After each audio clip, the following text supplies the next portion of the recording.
So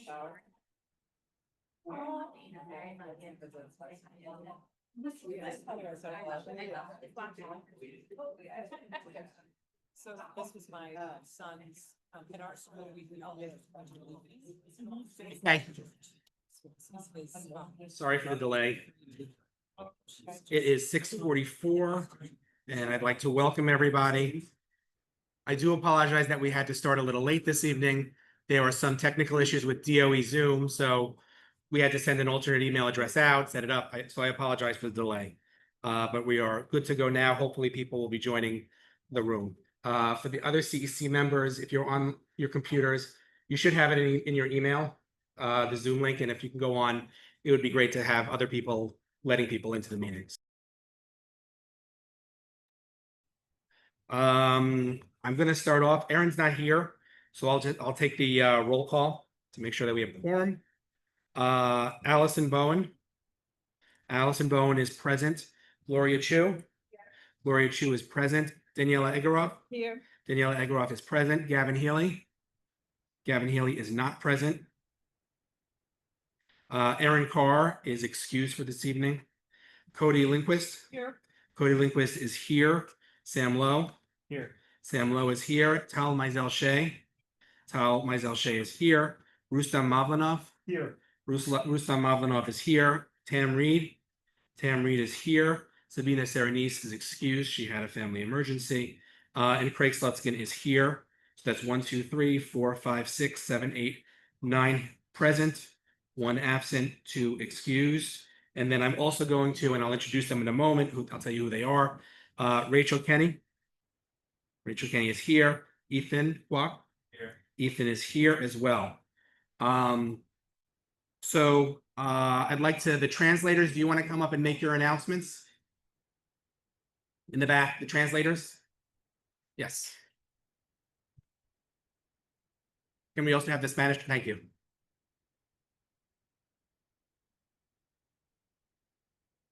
Thanks.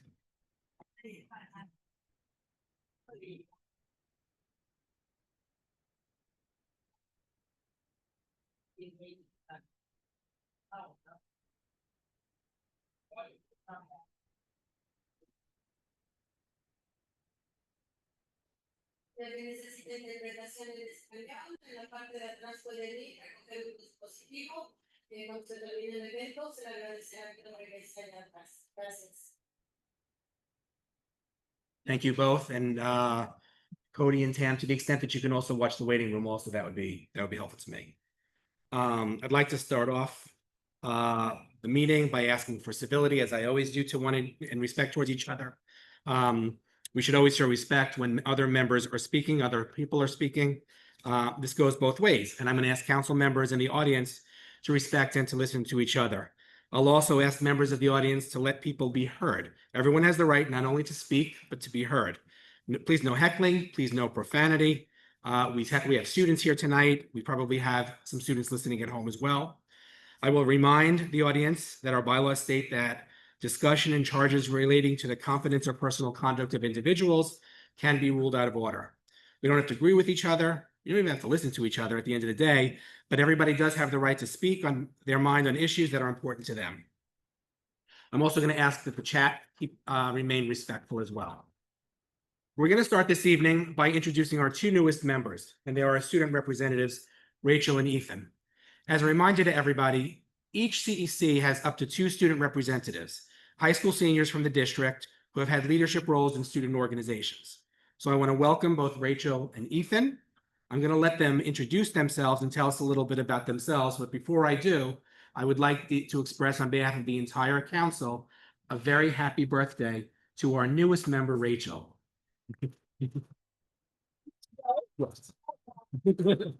And we had a conversation before where there was some talk about me singing happy birthday. We're going to spare everybody that. So, but anyway, Ethan and Rachel, if you want to introduce yourselves, there's a microphone over there. What you do is you turn on the bottom. You see that red thing on the bottom? You just twist it to turn it on. Hello. Yeah.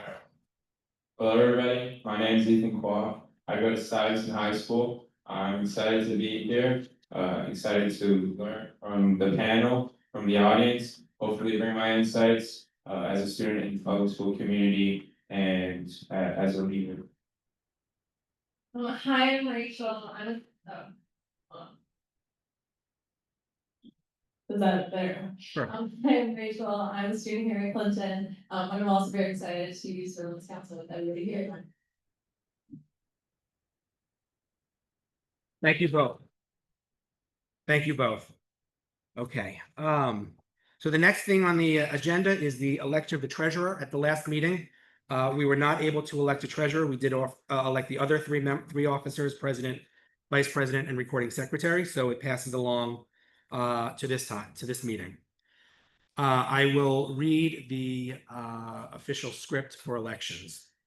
Article 2, Section 2 of the council's bylaws require that officers be elected. Oh, sorry. Before we get to that point, sorry, one piece of housekeeping.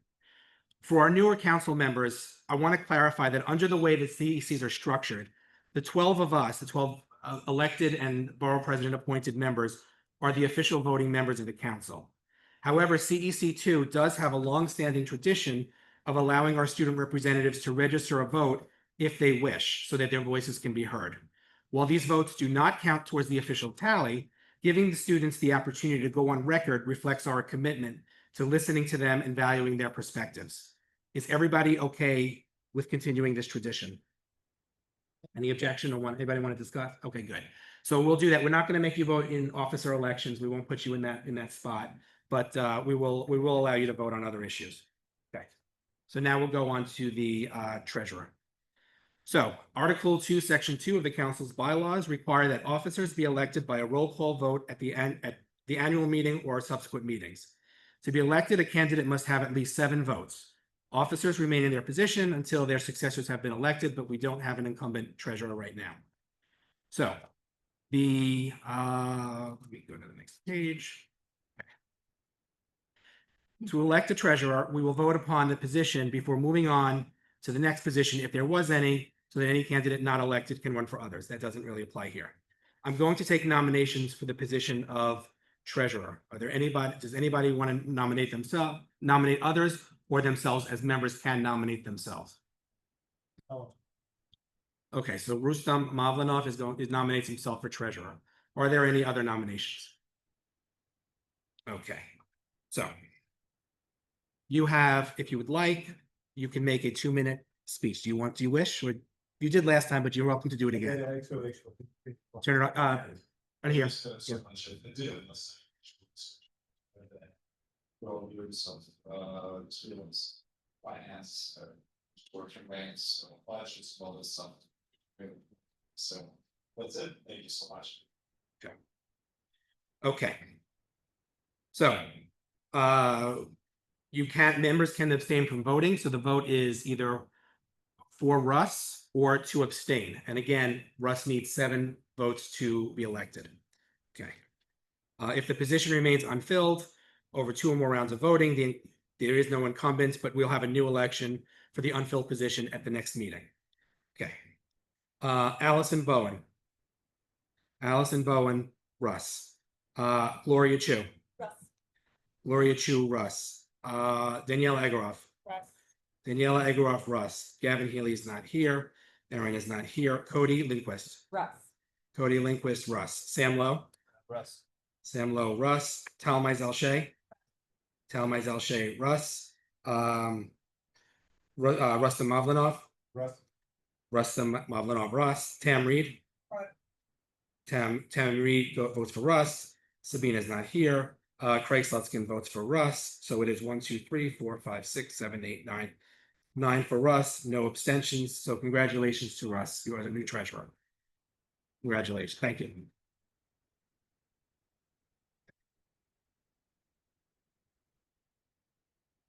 We're now going to go on to the presentation of resolutions.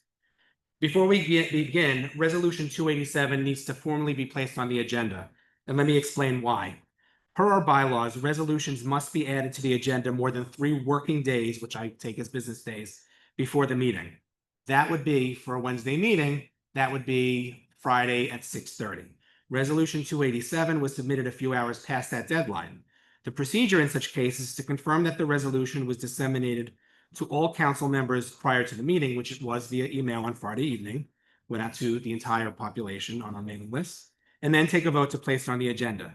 So just to be clear, we are only voting at this time to place the resolution on the agenda, not the agenda, the content of the agenda itself. The council will vote on the substance of resolution 287 later this evening. And resolution 287 is resolution authorizing CEC2 to hold hybrid meetings. And I just want to note for the record that Council Member Gavin Healy has joined us. Thank you. Okay. Can I hear a motion to put 287 on the agenda? Motion. Daniela, can I get a second? Okay, Tam. Okay. Allison Bowen. Allison Bowen, yes. Gloria Chu. Gloria Chu, yes. Daniela Egorov. Yes. Daniela Egorov, yes. Gavin Healy. Gavin Healy, yes. Aaron Carr's not here. Cody Lindquist. Yes. Cody Lindquist, yes. Sam Lowe. Sam Lowe is a yes. Tal Mizell Shea. Tal Mizell Shea is a yes. Rustam Mavlinov. Yes. Rustam Mavlinov, yes. Tam Reed. Tam Reed is a yes. Samina's not here. I'm a yes. So that is 10-0. So, Rachel Kenny. And Ethan Kwok. Yes. Okay. And it's Kenny or Keeney? How do you? Kenny. Okay, great. Okay. So now, that will be heard tonight. So now we're going to present our resolutions. We have two this evening. The first resolution is 286, urging the New York City Council to pass intro 1337-2025 and calling on the NYCPS to immediately distribute vaccine information to all public school families. And I will present this one. This resolution urges the New York City Council to pass intro 1337-2025 and calls on New York City Public Schools to immediately share vaccine information with all public school families. To be clear, this bill does not mandate vaccinations. Its sole purpose is to ensure that every parent and guardian receives accurate, multilingual, evidence-based information about vaccines and how they work, their safety, public health benefits, and where they can be obtained. Schools are among the city's most trusted messengers. By using existing communication channels like back-to-school packets, newsletters, digital platforms, NYCPS can reach families directly and equitably. The data shows why this matters. Vaccination coverage in city schools remain quite uneven, with some schools below 20% and others above 90%. Providing clear, accessible information helps close those gaps, combats misinformation, and supports informed family decision-making. D2 serves many families and communities that speak dozens of languages. Swift, consistent communication from schools ensures that all families, regardless of background or literacy level, have the same access to reliable health info. In short, this resolution is about education, transparency, and equity. It supports parents, protects students, and strengthens public health across our schools. That's resolution 286. We will discuss it later on tonight. Resolution 287, resolution authorizing Community Education Council District 2 for hybrid meetings. I will present this, but I'm not going to speak too much about 287 because we're going to go cover it under the bylaws discussion. Procedurally, this mirrors the bylaws change that will allow us to use hybrid procedures for our monthly meetings. Families will be able to participate via Zoom or in person, and members would be able to participate via Zoom under extraordinary circumstances, and that's a defined term. It is important to remember that the council will still need a minimum of 7 people in person in quorum to be met, but if a member does qualify for extraordinary circumstances and we have in-person quorum, then they would be eligible to vote on CEC matters. But we'll talk about this more under the bylaws piece. Okay. For the program presentations tonight, it's always a good treat to meet some of the new leadership in our district. I'm going to ask Kelly McGuire, our superintendent, to introduce the new principals. Kelly?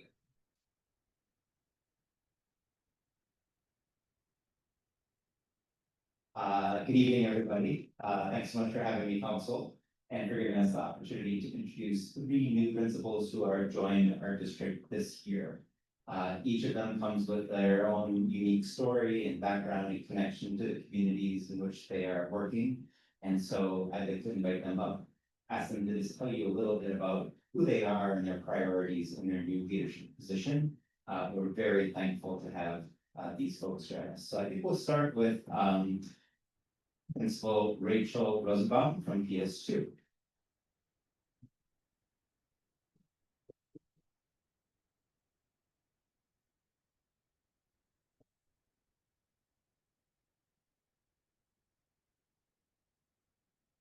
Good evening, everybody. Thank you so much for having me for the D2 CEC and for Superintendent McGuire for inviting me here and to introduce myself.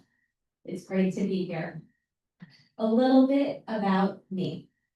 This is my 24th year in the New York City Department of Education. I began my career as a New York City teaching fellow in East Harlem, teaching English as a second language to students and to families. I later taught at PS 116 in our district, and then transitioned to PS 182 in South Jamaica, Queens, where I served as an assistant principal for 11 years.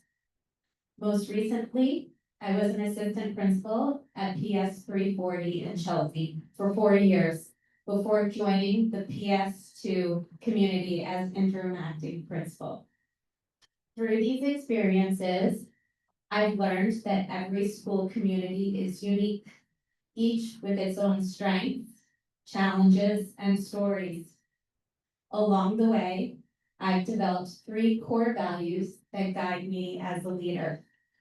Building a strong sense of belonging, ensuring access and equity for all students, and centering every decision on what's best for children. Those are the values I bring to PS2, an incredibly diverse and vibrant community. What stands out most at PS2 is the deep commitment of the staff to the children and families. Over the past 2 months, I've spent time listening and learning from teachers, students, and families. My goal moving forward is to continue strengthening that sense of belonging while making sure that every child learns to read well. 2 goals that are aligned to District 2. I believe that belonging, that feeling, that sense of importance and connection is critical in order for learning to take place. I've seen firsthand the incredible power of a teacher to change a child's life. I'll never forget a student in Jamaica who struggled to find his place. He didn't feel welcome and often felt invisible. But one teacher took the time to really see him. She built a relationship, made space for him to feel valued, and helped him discover his confidence. That experience has stayed with me and reminds me every day of why our work matters. It's important that this sense of belonging extends to families. We are reimagining our community spaces at PS2. And I am thrilled to invite families to our new Family Welcome Center, opening on Monday, the 27th, for coffee and donuts.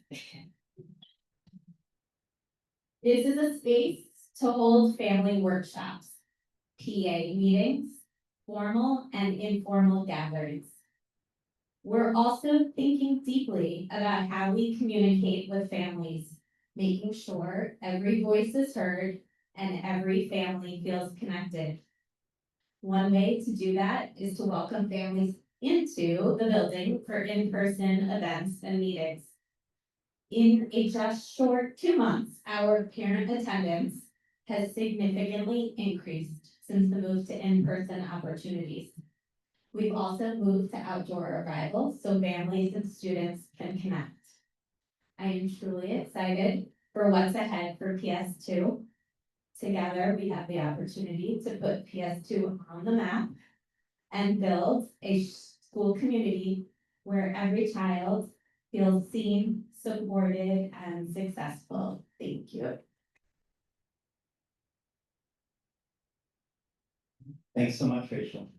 I'd like to now welcome up Amy O'Brien, interim acting principal of Manhattan New School, PS 290.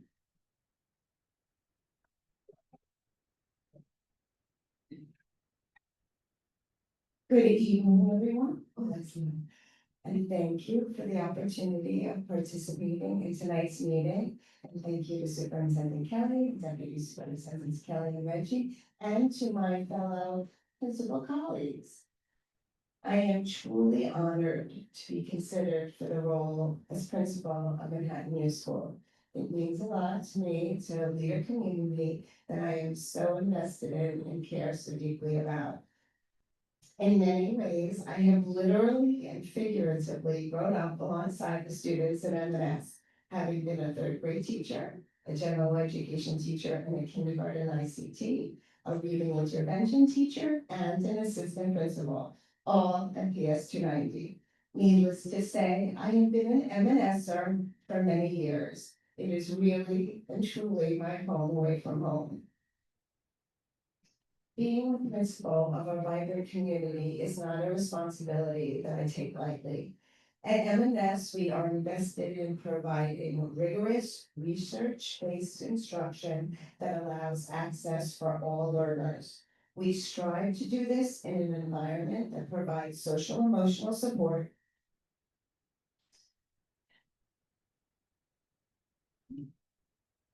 because we are of the belief that students cannot learn if they do not feel good about themselves as people and as learners.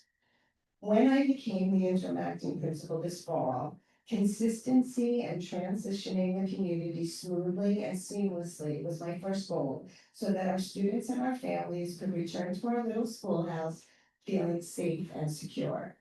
That what we were continuing to do would benefit and always be on behalf of students. The district goals of consistency, coherence, and belonging were very much in alignment with the goals I have for the M&S community and that we have for the community.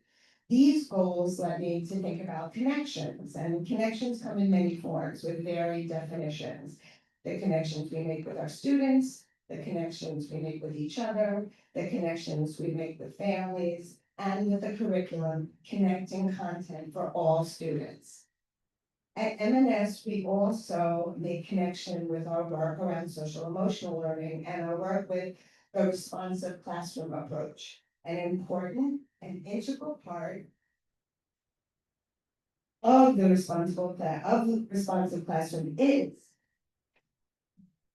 belonging, significance, and fun, which all promote a productive community environment, along with positive teacher language, which is also connected to positive progressive discipline. This connectedness was evident to me regarding the district's initiative around belonging, consistency, and coherence. These tenets encompass ways in which students feel valued and respected, allowing them to engage with the content so they feel successful, and so students understand the why behind what they are learning. Consistency is also all about how all students must have the ability to have access to that content, which connects to other initiatives that we're working on in the district, like MTSS, which is multi-tiered systems of support, and high leverage practices. Really, to me, and I think all of this is about setting kids up for success, both academically, socially, and emotionally.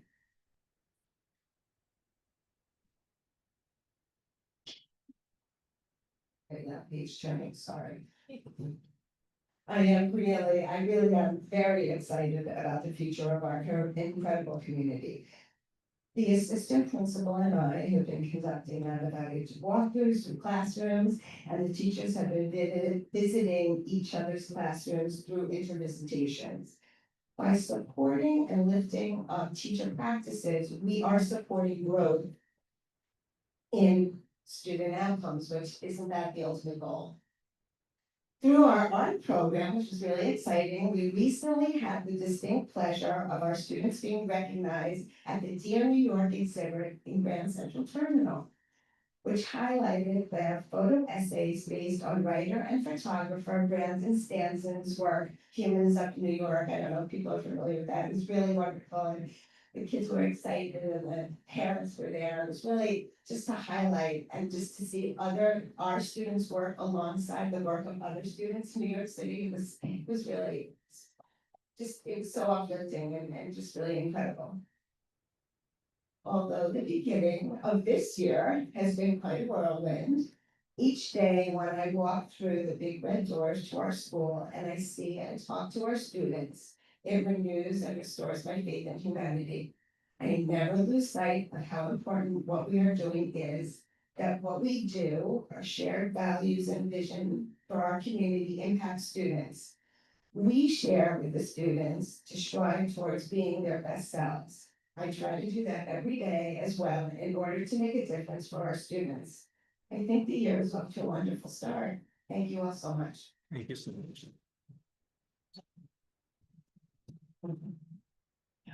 Thanks so much, Amy. And now I'd like to welcome Marsha Wallace, the interim acting principal of South Middle School.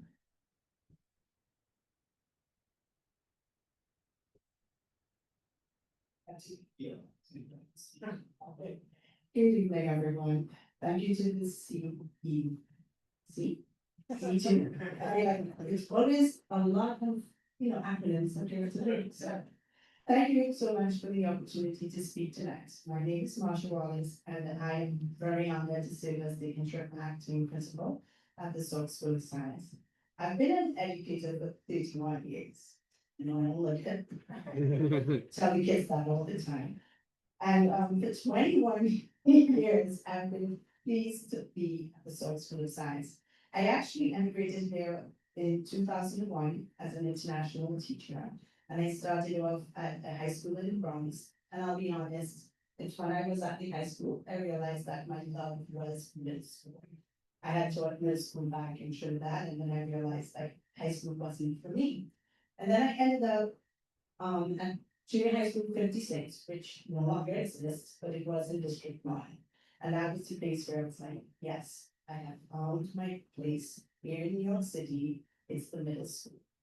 And then, unfortunately, it was a school that was phasing out. And when you're the last set of teachers in, you're the first set of teachers out. And then I ended up at the Salk School of Science, and it's the place that has been my community for the past 21 years. It is the place that has shaped me as an individual and has really helped me on my journey towards, hopefully becoming a principal at the Salk School of Science. I would say that every day brings a new opportunity to learn. And I think that's something that I share with my kids all the time. We're always learning. And I learn more about our students, our staff, and our families who make up our vibrant Salk community. I'm continuing to grow into what it means to be the principal of our school, someone who listens deeply, collaborates openly, and ensures that every child feels seen, supported, and challenged to reach their full potential. Salk has always been known for its balance of academic rigor and warmth. I think those are two things that you will hear constantly about our school. Our students are curious, they're motivated, and they're kind. And our teachers are dedicated to nurturing not just strong scholars, but compassionate and really confident young people. We have been lucky that we have been recognized for some of the work that we've been doing. So last year we won a National Blue Ribbon Award for academic excellence. And then this year we won a Motive Award for academic excellence as well. So we're really pleased at the work that we're doing here in Salk. One of my key goals this year is to strengthen both our academic and social emotional support systems. So you just heard about MTSS, which is a big part of our district's goal this year. And we've been doing this through hopefully thoughtful differentiation, targeted interventions, and expanded opportunities for advisory and community building activities. So one of the things that we're looking forward to, we have Halloween dance. All right, that's coming up next week. Our kids get to wear their costumes. I get to wear my costume, and then they also get to have fun with each other and then learn that their principal can dance. My focus is to make sure that every student, no matter what their learning style, interests, or background, has what they need to thrive. The magic of SOAR extends beyond the classroom. So our kids come back, and that's something that we're really proud of. You know, people always talk about middle school, a short time. You know, you just come in for 3 years and they go. But our kids never leave us, honestly. Our kids come back, you know, constantly. They're trying to get back. We have past students who have applied to become teachers at a school. We have past teachers, students who are substitute teachers. We have those who come back and work with our after school programs all the time. They come back to mentor, they come back to work with their students. And I think that's really indicative of the will and the community that we have. So I know this is gonna be a long night for you, so I want to close by saying how truly grateful I am for the trust and support that I've received from our district. All right, thank you Superintendent McGuire and Superintendent Higgins and Shannon. And then for the support that I've received from family, staff, and students. The Zork School of Science is a special place because of the people who care deeply about it, people like you. Thank you for the opportunity to introduce myself this evening. I look forward to moving closely with all of you. I've been to 1 or 2 of our CECD2s before, and you probably will see my face, you know, at a couple of ones once I have time. And then we want to continue providing the outstanding education and community at the Zork School of Science. Thank you.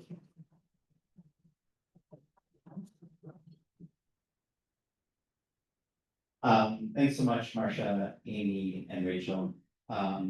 We've been very fortunate when we've had experienced principals retire, that we have a great bench of leaders. And these 3 women are really the next generation of leadership here in our district, and we're so excited to get to work for that with them, and so excited about what you've done already in these first few weeks of school. Thanks very much for giving us a chance to speak. Thank you, Superintendent McGuire, and thank you to the new principals. We appreciate you coming. We look forward to the 3 of you coming back. We'd love to see you. On a personal matter, Rachel is from my school, so she was the assistant principal at 340 for 4 years. Although I always thought it was 5, but it actually is 4. I never get that. She is absolutely wonderful. Our loss is definitely PS2's gain. She was very well loved. She connected very well with the community. She connected very well with the staff as well. Did a lot of work on professional development.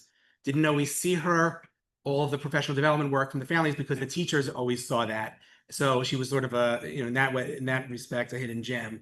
And the one other thing that I'm confident that PS2 will have this year is the response of the school surveys, because this woman would stand outside every morning. And I mean, I will use the word harass.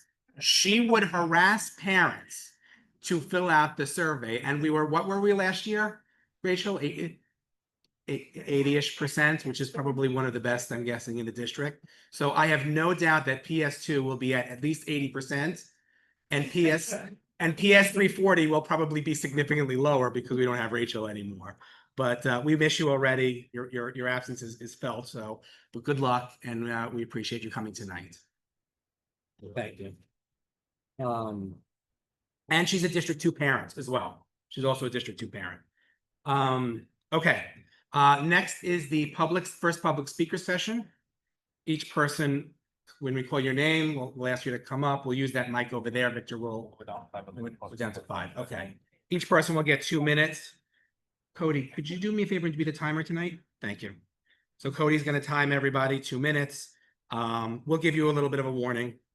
Okay. So there are 5 people who would wish to speak this evening. I'll call all 5 of them so you know the order now. First is Annabelle Ruggiero. Second is Elizabeth Herzog. Third is Joe Vitale. 4 is Marsha Wallace, but isn't she the principal? Didn't she just speak? So I'm assuming she's not speaking again. And then 6 is Omar Vera, or 5 is Omar Vera. So we'll start off with Annabelle. Welcome back to CEC2.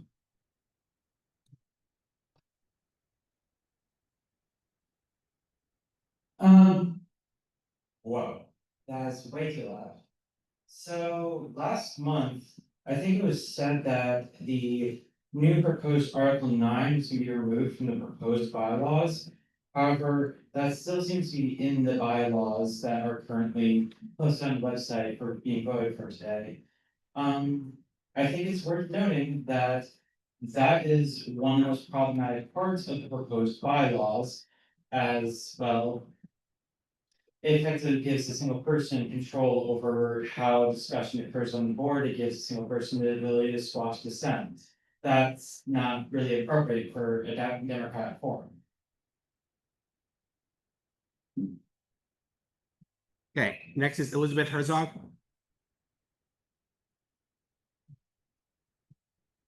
Welcome. The Herzog, I'm proud D2 parent of 3 kids. I'm here speaking tonight on behalf of PS 267 Eastside Elementary School. Our principal in our community would like an update on the progress class size reduction that's supposed to take place beginning in 2028. Our school has not had any direction or information as of yet, and we are concerned based on the size of our space and also the need in our community.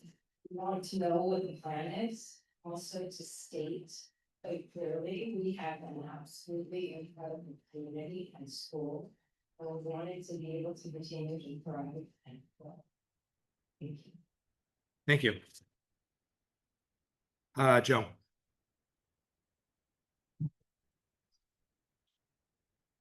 Hello, for those who cannot see my sign on Zoom, it says CIN equals can't imitate sex. I have spoken at these meetings before. I'm a former female athlete who's standing up for girls who do not want to have biological males in their sports or to change in the locker rooms with biological males. There's a lot of conversation here today about student outcomes. But how can we be talking about student outcomes when there's a lot of girls, or even if there's just one biological girl who does not feel safe changing in a locker room with a biological male? I also oppose 286, resolution 286, the one that doesn't even emphasize vaccine ingredients, but it does have a CDC footnote. If you go to the CDC website, it will have the ingredients, and it will have a lot of questionable, sketchy ingredients in these vaccines. One of them is monkey kidney cells. So I oppose 286. Last meeting was predictable with the Frankensteinian resurgence of opposition to resolution 248, which would allow for the conversation about having biological males play in girls' school sports and be in the locker room. That was predictable. But what do you think will happen now? Resolution 248 was just like a corpse baby. It was already dead, killed by the Department of Education. The bureaucrats at the Department of Education are just going to reaffirm their gender guidelines, which is exactly what happened when Resolution 248 passed. So you may as well have just passed Resolution 248 again. I'm here for the larger picture. I'm here because this is part of a nationwide debate about the safety of girls and the comfort of girls who do not want to have biological males in their sports. And my last quote is going to be, there's a battle going on against biological men and women, a battle against biology, but biology is not bigotry, and biology always wins. Thanks, Joe. I'm assuming Marsha Wallace does not want to speak again. No. Okay.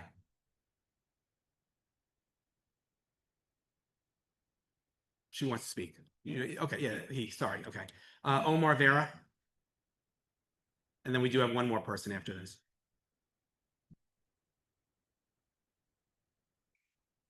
Welcome back.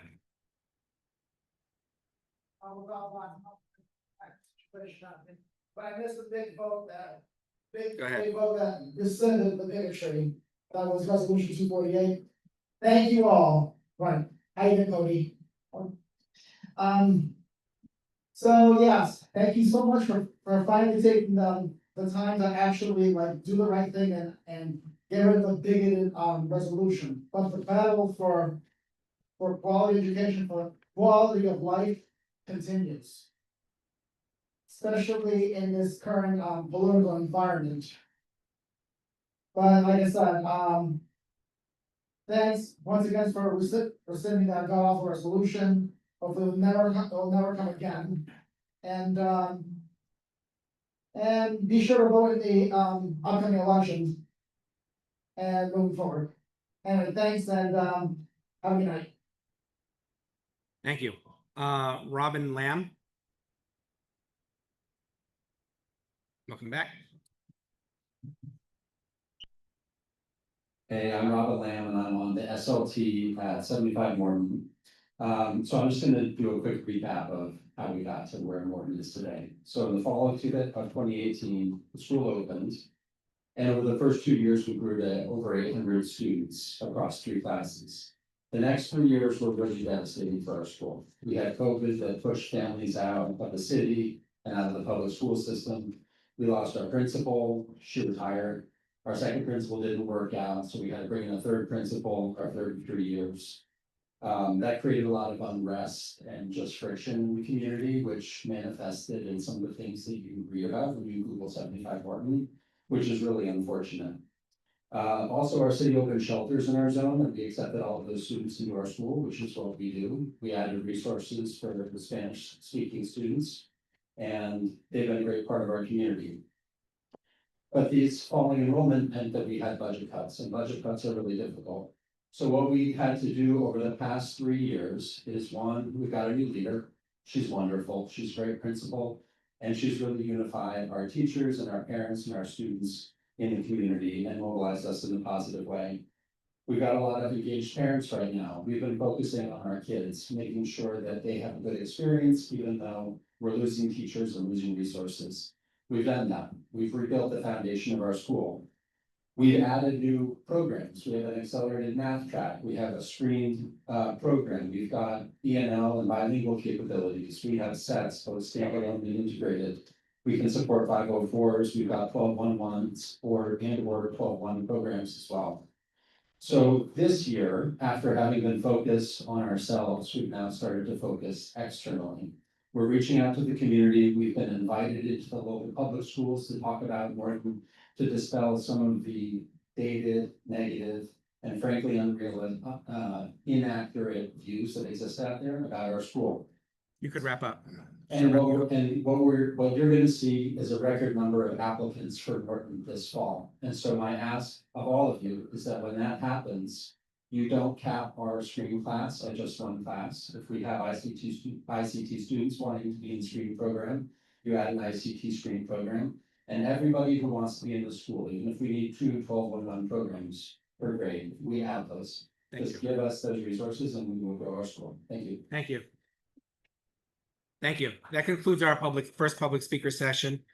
Just because you had this superintendent stepped out, one of the speakers had asked, and it kind of would fall under your report, about at Eastside Middle School, the implementation of class size matter and the class size and when that comes in. So, sorry. Oh, sorry. Eastside Elementary. I apologize. Eastside Elementary. So if you could just. Sorry. Okay. So if you, when you give your report, because she had asked for that. So thank you. So good evening to the president's report. I hope this has been a very good first month for month and a half for everybody. I'd like to once again welcome our 2 student members, and for those who celebrated earlier this week, happy Diwali. I also want to take a moment to acknowledge that Hispanic Heritage Month just concluded. October is rich with cultural observances as well. It's Filipino American History Month, Italian American Heritage Month, German American Heritage Month, and also Polish American Heritage Month. I had to look that one up. The rollout of the new cell phone policy has shown some encouraging results. Many parents have expressed their appreciation, and I saw a statistic this morning showing a 16% increase in digital library checkouts, so people seem to be reading a little bit more. We're also hearing that students are talking to each other more, which is certainly a good thing. Some schools are working out how best to allow students to use their iPads or computers during free periods to get a head start on homework, but that's mostly an issue for high schools, and to some extent middle schools. Last week, Councilmember Lindquist and I attended the first District 2 Coffee and Conversation hosted by Superintendent McGuire and his team. This was at PS 51. It focused on the Hell's Kitchen and surrounding schools. It was an absolutely wonderful event. You'll see pictures of it in the superintendent's report. I saw a preview. And we were treated to some terrific performances by PS 51 students. I'd like to give out a special shout out to Principal Stephanie Lucas and her team for their hospitality. It was great meeting so many fantastic leaders and parents, and we're already looking forward to the next one, which I think will focus on the Chinatown schools and neighboring areas. So that's going to be in a few months, and you'll hear about that. Middle school applications are now open. I know many parents were eagerly checking their lottery numbers the moment the system went live. Applications closed on December 12th. Offers will be released on Wednesday, April 15th. The DOE has hosted 2 workshops already, and the third is scheduled for tomorrow from 1 to 2 p.m. And if anybody wants more information, they can speak to Victor. Victor can help them find that. High school applications are also open for our 8th graders and also for our 9th graders if they want to try to transfer. The registration deadline for the SHSAT is Thursday, October 31st. And applications for all other high schools, including LaGuardia, close on Wednesday, December 3rd, with offers released on Thursday, March 5th. All the release dates are subject to change, but that's when the target is as of now. There's a special education 101 training for parent IEP members at the FACE Center at 52 Broadway, 10th floor, on this Sunday, October 25th from 10 to 2. The parent member role is to support a parent or of a child with a disability at an IEP meeting. In this training, which is approved by the New York State Education Department, you'll learn about procedures, regulations, and strategies to promote a parent's understanding and participation. If an attendee desires, anybody can go, but if an attendee desires to serve as a parent member after attending the entire training, you have to note that they have to be a parent or guardian with a child who has had an IEP currently or within the last 5 years, can't be employed by the New York City DOE. You're going to need to be fingerprinted, and it's not a full-time job. If you're interested, also please contact Victor. He has more information, and he'll connect you to those folks. You may have seen in the news that there's potential for a major disruption in school bus service for as many as 150,000 New York City students due to a contract impasse between the bus companies and the DOE. The bus companies are contracted out. It's private. The system itself costs nearly $2 billion a year. It's essential for many families, especially students with disabilities and students in temporary housing, so very vulnerable populations. Bus service is already a challenge. As my friend Tam can tell you, buses she's been working with this for years. Bus systems in New York City are a major challenge, to say the least. And this will make things obviously all that much more difficult for many families. I've already spoken with the head of the CCAS, which is the Citywide Council for Special Education. We're closely monitoring the situation. I'm sure this is going to be a significant topic at next week's PEP meeting. That's the Panel for Educational Policy. It's next Wednesday, I think it's 6:30. It's at a high school in Midtown. I don't remember which high school of fashion. Is that Midtown, 50-something street? Victor can give more information on that. But I'm sure it's going to be a significant topic, so please tune into that meeting or attend if you are of interest. I've also asked Superintendent to share any updates he may have during his report on this topic.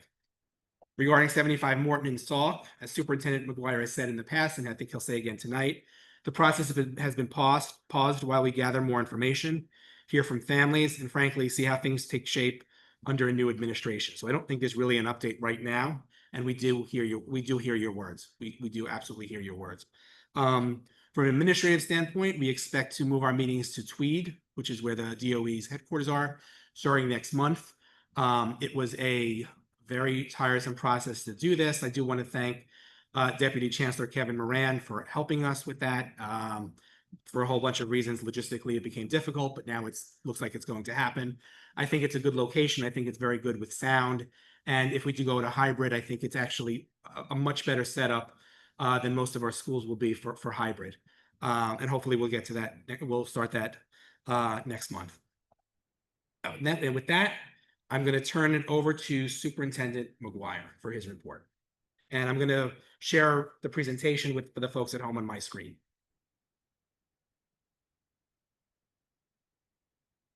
Thanks so much, Council. Thank you, President Slutskin. Really appreciate being here this evening. Thank you, Rachel, student member, for helping me with the technology this evening. Great to have students around.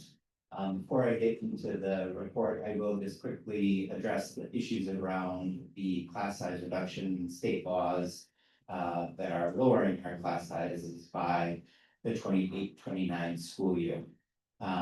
As folks may be aware, this was a 5-year process by which schools across the city were asked to phase in new class sizes. We are at year 3, in which we are seeking to make sure that there are 60% of our schools across the city that are meeting the new class size numbers. Next year will be 80%. Each year that we have been involved in this process, each year that we've been involved in this, sorry, I need to be standing. Each year that we've been involved in this process, the city has unveiled different resources and strategies by which schools can come into compliance with class size reduction. As one of the members of our community mentioned this evening, we have real challenges in some of the schools on the Upper East Side that have large populations of students. In some of our schools, we have been able to reduce class size in a grade level or two, but there are ongoing challenges in that community that are not so easily fixed. And so we are in a bit of a waiting period right now. We're hoping we know that we'll be learning more when the winter comes. Last year, when we hit about December, the Office of District Planning, along with the Deputy Chancellor's Office, unveiled new resources for us that would enable us to reduce class sizes in many of our schools. We anticipate that that's going to happen again. So those resources in the past have been around funding, but we're also looking at other places and spaces in which we can teach, in which we can hold school. There are spaces that are currently being looked at across the city to help to make sure that we are in class size compliance by the 28-29 school year. So much more to come. About half of our schools applied for and received class size reduction money over this past year, and we know that many more will be applying in the coming year. As was mentioned, we did have our first community coffee and conversation in the Hell's Kitchen neighborhood. PS 111, PS 51, PS 33, Midtown West, and one of our District 2 pre-K sites were centered during this community coffee. It was really fantastic. Assembly member Tony Simone came out and spoke to the community. Deputy Superintendents Higgins and Shannon helped to facilitate some great conversations that were held in small groups. And as President Slutskin mentioned, we did have a couple of great student performances. It was really energetic. It was an opportunity to have both formal and informal conversations with families. And we can't thank the community enough for hosting us. The afternoon or the morning ended with a fair of community-based organizations. We had several different organizations come out and table. Parents were able to come and see what resources were available to them in regards to after-school programs, tutoring resources, sports and activities. It was just a really fantastic event. And we are going to be holding another one after leaving February in the Chinatown community.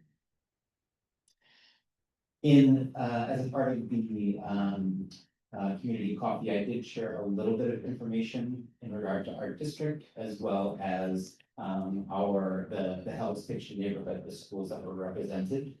As folks know, or as we pointed out, the Hell's Kitchen neighborhood really reflects the demographics that are very closely aligned to the entirety of New York City. So we shared a little bit of information in regard to different racial demographics, percentages of students who receive free and reduced lunch and are living in temporary housing. This was a slide that we shared in regard to the percentages of students who are English language learners. This slide, we think, really pointed out the changes that have occurred in the Hell's Kitchen neighborhood.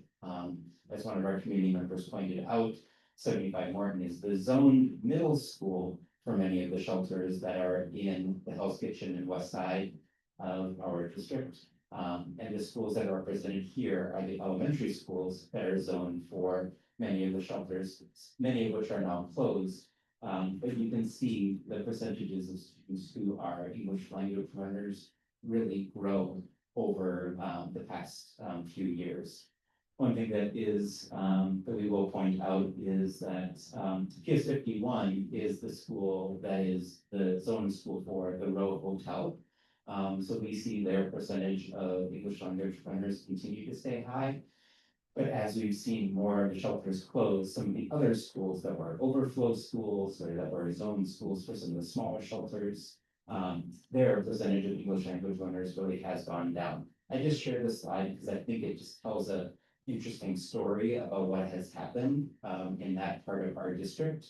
As was pointed out, the district schools really have just done a tremendous job of pivoting and adapting quickly to the needs of students and communities.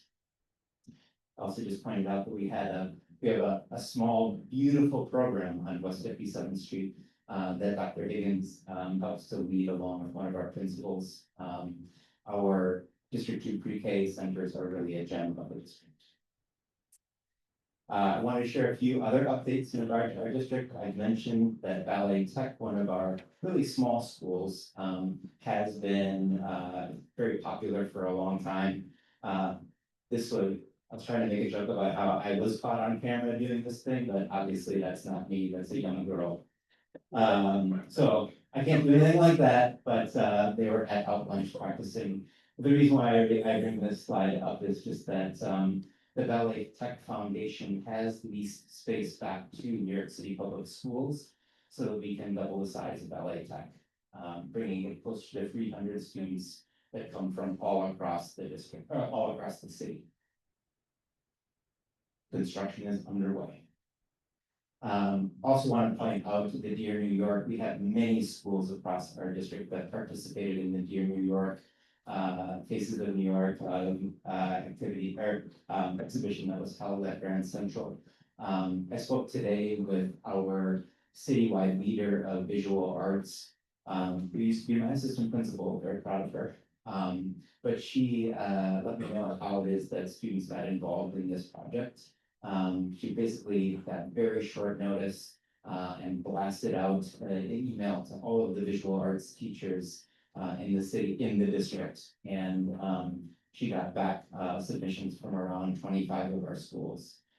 It just goes to show, I think, a little bit of the great programs, both academics and arts, that are happening in our district. And I'm really excited about her next step with District 2, which is that she is going to start bringing together our visual arts teachers once a month, partnering them with a community-based organization to really build and support both our arts program and our literacy programs. So it's fantastic. Also depicted in the slide is that we did a east side visit to a few of our schools to visit their cafeterias. We're looking with Assembly Member Harvey Epstein. We're looking at the ways that schools are adapting the vegan and vegetarian meals, the different ways that schools are offering food for students, the ways that they're providing a high quality product for kids en masse at a pretty low rate. But met a really dedicated group of cafeteria staff and some kids who were pretty excited about having the lunch. I had a fish sandwich later that day, just to let you know, and I thought it was pretty good. We also attended, all of our principals attended the New York City State of Our Schools speech with Chancellor Vivas Ramos. We got together with some of us at the end. What a nice thing that we wanted to share in regard to the State of Our School speech is that we've been hearing from principals again and again that we are feeling like we're working in a time in which the thing that the chancellor is focused on is the thing that the district is focused on, is the thing that our schools are focused on. So that alignment has been a really powerful in helping to move our work forward. And I think a powerful time to be working here in New York City schools. We have just ended the period of our baseline academic screeners. Those data, by the way, are available in your New York City Schools account. You can go into New York City Schools and see how your kids performed on the academic screener. Now, this is not a full-on assessment of students' work. This is really just a snapshot. This is a first layer of gathering data and information about how students are doing, and lets us know who it is that we need to zoom in a little bit more on, and who it is that we can continue to accelerate. Currently, we have 60% of our students are above the grade expectations in math, 70% in reading. The city has rolled out new programs and supports. You've heard a lot about MTSS. MTSS serves all students who are in our New York City public schools. We have about 3,000 students who are targeted for intervention, either in reading or in math. We'll be able to look at another snapshot of student performance in January to see how it is that our students are progressing. Again, this is a snapshot, an opportunity for us to dig deeper on how students are doing. People have heard a little bit about New York City Reads and New York City Solves, and we've heard a lot about that from me over the past couple of years. As a part of New York City Reads and New York City Solves, we conduct implementation visits. Basically, an implementation visit is an opportunity for us from the district team to go into schools and really see how it is that we're doing with the implementation of our adopted core curricula. With wisdom, foundations in the lower grades for phonics, illustrative math in the upper grades currently for mathematics. And so we're undergoing this right now across all of our schools. We visit 2 classes, 2 teachers per grade level in all of our schools. If there are 2 teachers per grade level in each school, we use a common tool. We get a data analysis of how those schools are doing in regard to different indicators that reflect the shifts in mathematics practice and in literacy practice that we're working toward in District 2. We also are on a pathway right now. We've conducted 2 different rounds of visits to our special classrooms. In District 2, we serve and support students with IEPs in a variety of different environments. Some students receive just set services or speech services. Some students receive small group academic instruction through sets. We have integrated co-teaching. We also have special class, and special class is students who have participated in special class really participate in a couple of different ways. Some students who participate in special class are there for, they take classes in a small group for the majority of the day. Some students take special class for just math or reading. There are flexible opportunities for students who would perform better in integrated co-teaching or general education in some of the academic areas. What we're really doing is that we are currently just looking at elementary schools. We want to get to know more about the quality of program that is happening in our elementary schools. We want to get to know more about what it is that our teachers are really good at. We want to get to know more about what it is that our teachers and paraprofessionals need in regard to academic support and professional learning.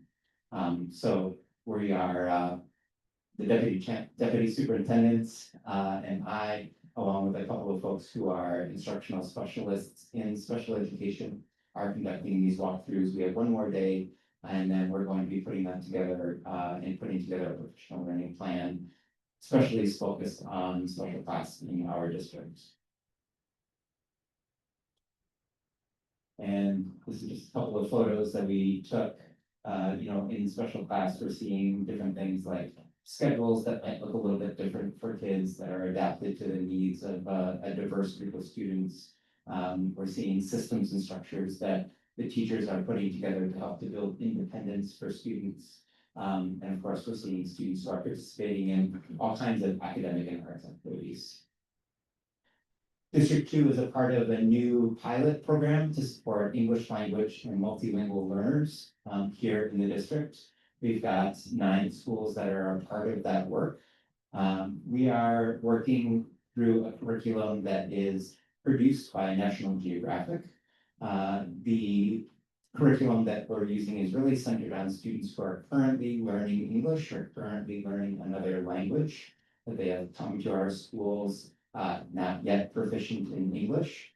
This program is really centered on building vocabulary, building knowledge, background knowledge in science and social studies, and also helping to build English proficiency across the schools. There is a foundational literacy component that is centered on phonics and phonemic awareness. And so we have this is a brand new curricula that is just working in a handful of districts, but we signed ourselves up because we do have some changing landscape in our district with more multilingual learners than we previously had.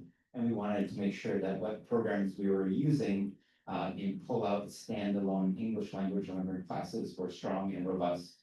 And there wasn't a curriculum that was currently centered and designed just for that group of kids. So we wanted to be a part of that. On October 25th, UFT is hosting a workshop for families. This is a flyer for that workshop, and families can sign up. There's all different kinds of opportunities for families that the UFT is putting on October 25th. And just a few things that are coming up. We have a school spotlight visit tomorrow at PS 42. We're kicking off our next round of middle school leadership conference. That's an exciting opportunity for middle school leaders, kind of like a middle school student council across the district. On the 28th, there is a citywide workshop for all superintendents, CEC presidents, council presidents. It's an opportunity to come together to really envision and think about the next phase of New York City Public Schools. Election Day, parent conferences are coming up. Wagner Middle School is turning 70 years old and holding a community event on Saturday, November 9th, or Saturday, November 9th, which is very exciting. 1 o'clock before, everybody's invited. They're shutting down the street apparently, and we're off for Veterans Day, and middle school conferences are coming up. With that, I close and happy to take any questions. One thing to note on the parent-teacher conferences, please check with your individual school because occasionally they do change it from the DOE standard. So sometimes it may not necessarily be November 6th if you're an elementary school, or November 13th if you're in middle school. So don't rely specifically on this. Please ask your parent coordinator or your school's administration. Thank you for that. Are there any questions for Superintendent McGuire? To start on this side. Councilmember Reed. You're Tam, aren't you? You raise your hands. Yeah. Okay. Hi, Holly, thank you. Just a quick question about the implementation visits. I think you called it, and then there was a special classroom related to the success on the good stuff. You're focusing on K through 5. When, if, I guess, will you be visiting 6th, 7th, and 8th grade classrooms to see how they're doing with sets, assistive technology, ACT related service space that around? Special classroom is a setting that we have not spent very much time thinking about and centering on and providing specialized professional learning for teachers and paraprofessionals. So right now we are focusing our professional learning on special class and teachers that are paraprofessionals. We intend to go from elementary school to middle school. We have done much more around professional learning for teachers in sets and integrated co-teaching. Special class is teachers who are teaching in special class are certainly a part of academic learning, the rollout of curricula. But we haven't done as much around helping teachers who are serving students who are primarily working, or there's a larger group of students who are serving special class who are working 3 to 4 years below grade level. That is that requires some specialized knowledge and greater adaptation. So that's our charge right now.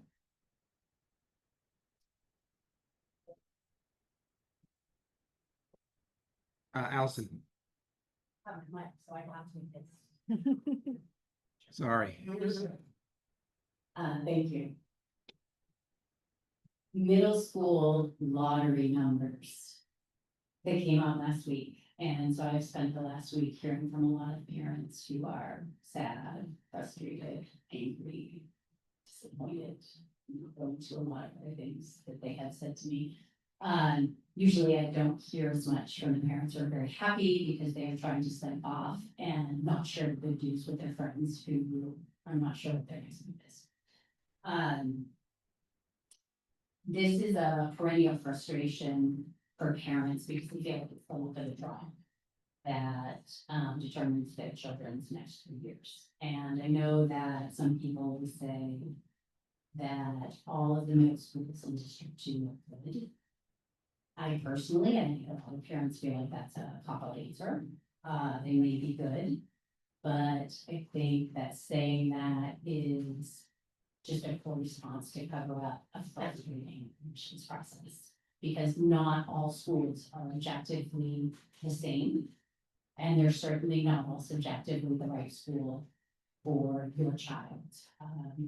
And when I talk about what is objectively different, we can look at a number of different metrics, and you know this as well as that too. The academic rigor, whether it's the number of regions offered, or the IB curriculum that's offered here, or the honors program that's offered. Safety, the school safety data certainly differs, test scores, exhibitions, etc.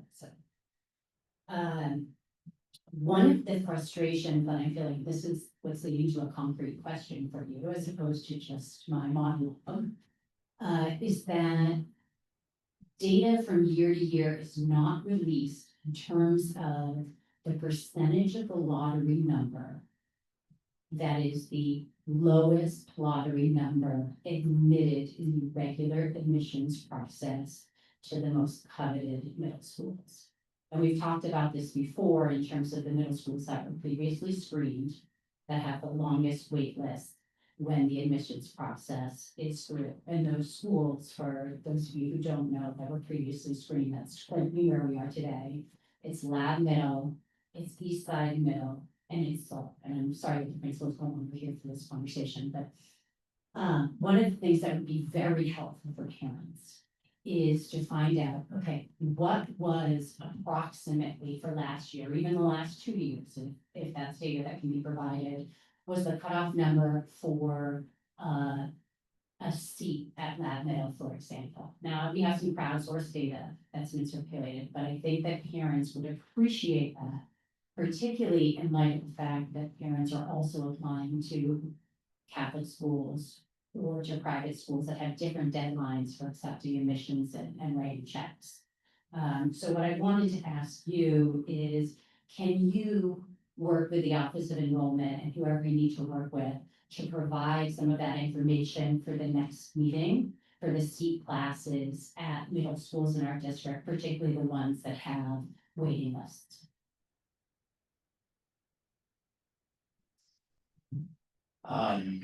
So, I mean, the admissions process to both middle school and high school, the enrollment team has been, they have not yet been able to, I think, fulfill every wish from parents. But there are a lot of them that they have made progress on.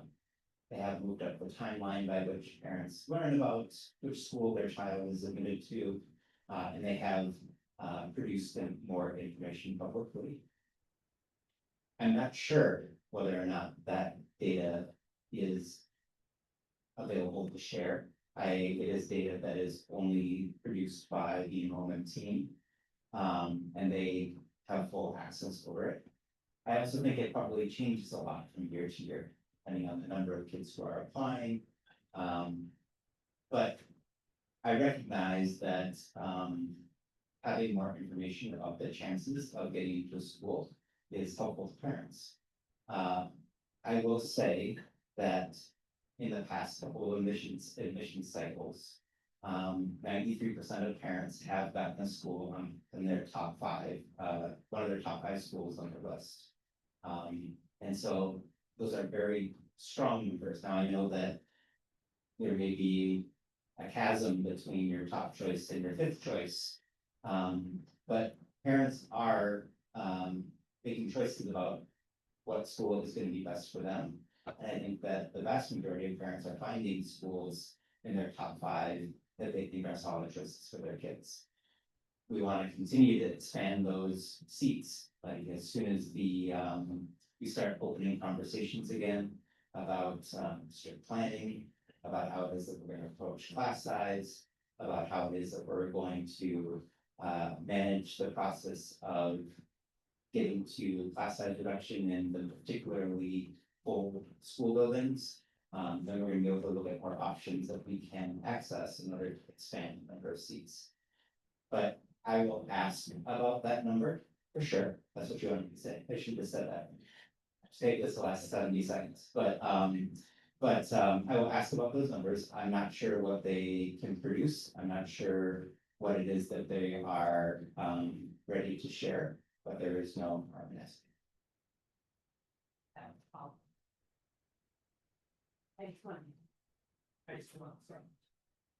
You want to hear what I was saying about it?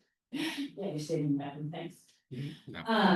What I did want to say is that we have tried to crowdsource some of this information over the past couple of years, just from people that we know that were applying. And particularly with in-demand schools, our understanding is that the admission to somewhere like Clinton requires a top 10% lottery number. Now, if that's the information that's being circulated publicly and that's inaccurate, your information being provided to the Office of Enrollment could be very helpful.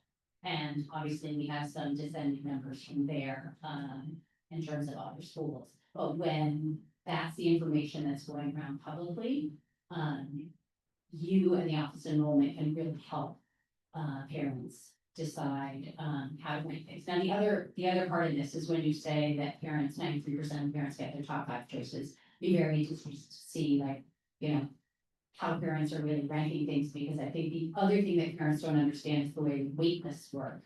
And I think that this is not very clear on the DOE website, and so parents at home that are listening, if you rank a school above the one you get into, you're getting on that wait list, and I think they're like, yeah, that's great, but it's still a bad number. What they don't realize is that each one of those wait lists, or so I've been told, is then randomized again. So even though you have maybe a 97th percentile lottery number, and so you end up at your 6th or 7th choice school, you are on the wait list for all of those other schools, and you could happen to be number 1 on that wait list, because each one of those wait lists is then randomized.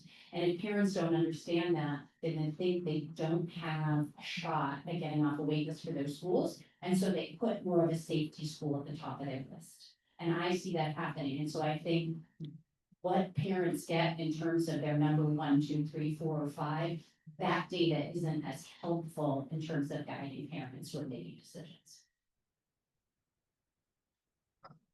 Just one comment on that, and then I'll ask anybody else if they have questions. One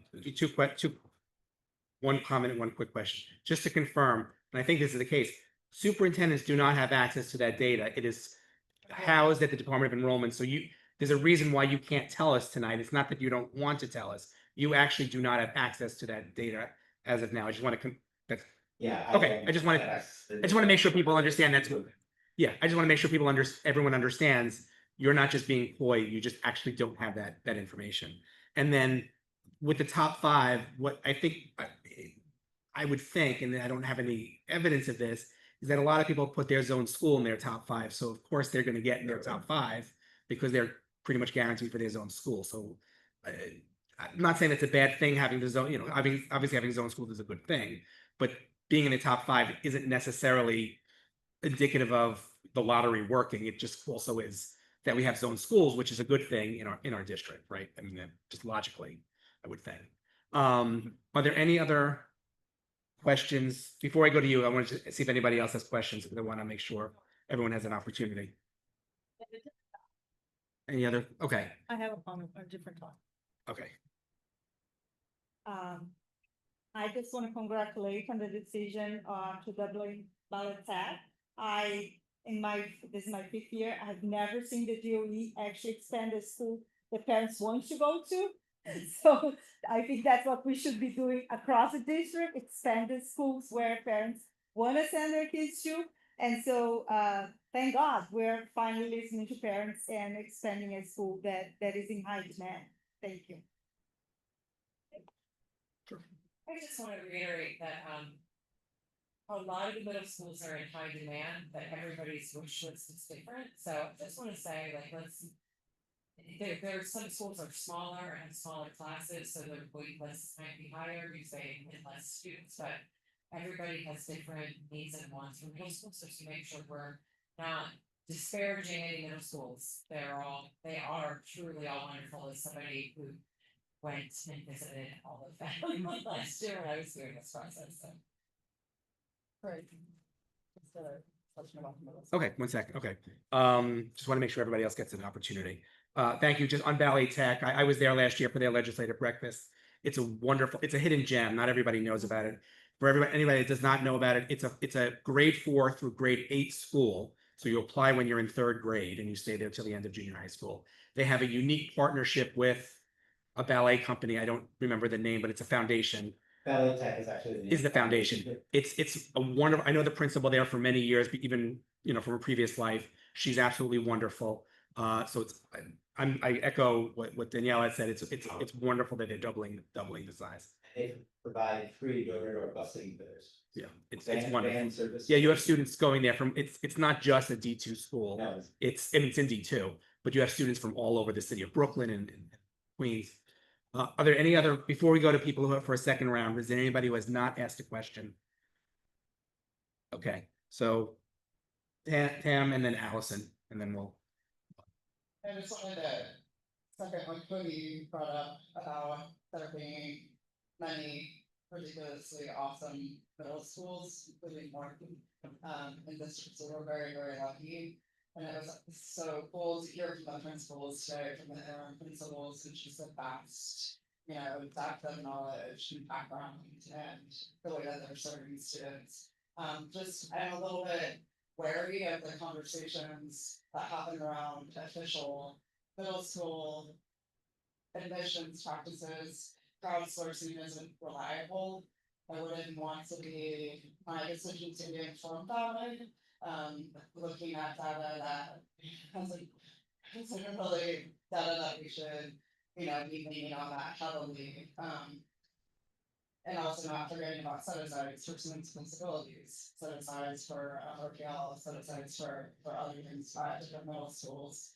Also, just the high demand schools love to get rid of that idea. And just also when they're crowdsourcing, they're talking to parents, be honest, talk to parents, talk to schools that are in high demand. How are the services? What's the climate like? Do you really want to be in a classroom with 37 students in your 9th grade bio class, right? Or 38? Do you want to have 36 students in your middle school? Because that's what those high demand schools look like right now. And they're not the ones that are going to some class sizes, right? The school itself lost the library to make room, not for small class sizes, just because we have limited students, right? So also just be clear, what you're sharing with parents and disinformation doesn't get out there. Thanks for. Do you wish to you don't have to, but do you wish to? Really quickly, can you mute your, if anyone talks down there, mute your, they can't hear that mic very well. So if anyone else talks, mute your, device. Okay. And Allison, do you have another follow-up? Yeah. Okay.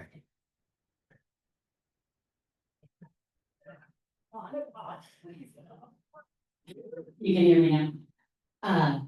I think one of the points you brought up was very good, in terms of lottery numbers related to admission class. So it's the Jenna as well as, kids with IEP or the other set aside. So that's helpful. Thank you for that clarification. And that would be good if we could get that information, based on those categories. I would also say that some of the high demand schools have, started to comply with the class size, reduction, particularly lab, who 78 rooms in 6th, 7th, and 8th grade have met the class size reduction also. when we don't have official data, then we need to share. And sometimes crowdsourcing, even if it isn't the best method, is the only method if we're not getting information from the office enrollment. But my other question for you is on the October 28th Middle School Leadership Conference. Is that for administration or for students? And can you talk a little bit more about that? My other question, which I think Greg answered earlier, was regarding any other conversation around the Salt Yeah, there is no, Gordon. it's on hold. Coalition. I'll let him say it, but it's On hold for now, or do we have a time frame on that? No time frame to reopen the discussion yet, on salt and Martin. I anticipate that we'll probably pick that up soon in some form or fashion. The 28th is, we've done this a couple of times in New York City Public Schools, since there's been a convening of, different leaders, parent leaders, district leaders, across New York City Public Schools, really to try to take a look at the direction of what is happening in New York City Public Schools, offer suggestions and affirmation with things that might be different or that we might want to continue to do. So this is at LaGuardia Community College on the 28th evening, and I have a planning meeting on Friday, so I can touch base after Friday if you'd like to, anybody would like to know more about it. I have a question. Just make sure you're muted. Read my device, my assume. Yes. Yeah, I assume it's me. How's that sound? So I have two questions. First is, in regarding middle school admissions, to what extent are principals in things like open houses and, other communications as they're, promoting their schools to the community, are they highlighting the class size numbers? Because I do think it's quite relevant to parents, because I mean, consistently for more than 20 years, we've been seeing like one of the number one concerns of parents in selecting a school is class size, is lower class size. So I feel like that number is very relevant, and I think it would be useful for material for parents to know those figures. And I do know that we talked about the class size reduction. So there are schools like I know 75 Morgan is one of the schools that got the class size reduction funds and was able to hire additional teaching staff because of it. So that's very important data point. The other question is about the River School, because we are continuing to hear concerns there about communication issues. And so it would be helpful if you could continue to update us on what the district is doing, both to ensure ongoing communication from the administration to teaching staff and families, and also to ensure continued compliance with IEPs, because I know that has also been an issue that we have heard raised by parents from leaders. Thank you. Sure. I can't talk about any individuals, but I can say that as a school, we recognize that there were concerns that were expressed by teachers and parents at the end of the 24-25 school year. We have been in very close communication and remain in very close communication with parent leaders, teacher leaders, and we have been meeting regularly with the school leader to make sure that some of the items that you mentioned, compliance related issues, union contracts, that those are fully implemented. We worked with the school leadership there to put a couple of structures in place. We put together a parent organization centered on parents and students with disabilities that is, we're working to establish as a community-based organization. We're taking every opportunity that we can to bring community members into the school. One of the west side, east side visits that we did the other day with the Assembly member Epstein, we chose the River School to go there. We are Deputy Chancellor You got promoted. You got promoted. Deputy Superintendents Higgins and Shannon, have been working closely with the schools. Deputy Higgins has been working with, the school on establishing, new supports for students with disabilities. Deputy Shannon has helped to support, UFT teacher consultation in the school. We're working together to put together a survey for the community, that we think is, will be helpful in understanding how things are going, as well as directions that we need to continue to put into place. And so, yeah, the school is a very big part of the work, not just what the three of us are doing, but also members of our team. And at every step of the way, I think that the folks who have reached out or expressed concern in the past can say that they have direct access to us.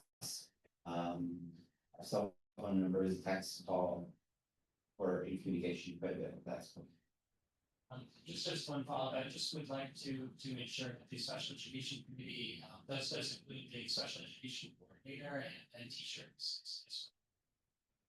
Our district team member who's working with the school is in partnership with the school leadership. I did hear that the coordinator is a part of that committee. I know that they met with a few parents, to put together some planning to plan out some sessions moving forward. And it's something we're going to continue to nurture. Did he address your first question, Gavin? Oh, yeah, what was this? The first question on middle school principals talking about class size. The schools that have done class size reduction, are certainly making it a part of their, middle school tours. Not every middle school, that did apply for, class size reduction money, or not every middle school was able to apply for class size reduction money. But probably about half of them have. And, you know, it's a challenging process in some schools. As Councilmember Bowen pointed out, Lab, was able to reduce class size, across the school, and it's a very tight building. And they had to make choices and work with co-principals that are in buildings and repurposed spaces. We anticipate that more of our schools are going to do that for the 26% school. Can we not use that like at the end? Yeah, just use Yeah. Yeah, okay, following up on the question about class size reduction, what happens to schools that are already co-located and already overflowed, or speak loud. there isn't any additional space to extend to, what happens to those spaces? Yeah, it is certainly a challenge. We're starting to look at other spaces that might be available in the community. We are starting to look at other spaces in the building that might be a large room being able to be converted into two smaller rooms. We're kind of, all options are on the table in those spaces. We are remaining committed to not reducing the number of available seats in those schools. And we're going to continue to learn more about how the city is working to address these larger class sizes so that we do come into compliance with the law. Any other, because I have a couple of questions. So there is, just to confirm, there will be no, for our middle schools this coming year, reduction in enrollment. In other words, for the incoming sixth grade class, if you enrolled 100 last year, you're not going to enroll 70 this year. There might be a couple here or there because, needs and demands and people leaving. I get that, but because of as a result of the class size reduction, we're not going to have any limits of incoming sixth grade class at any schools. New York City policy has, right. The way that New York City has implemented the policy is that we have not reduced the number of seats for incoming students. That's what I thought. There was a question in the chat, just to be clear, on October 28th, there's two different meetings. The first meeting is the Middle School Leadership Conference.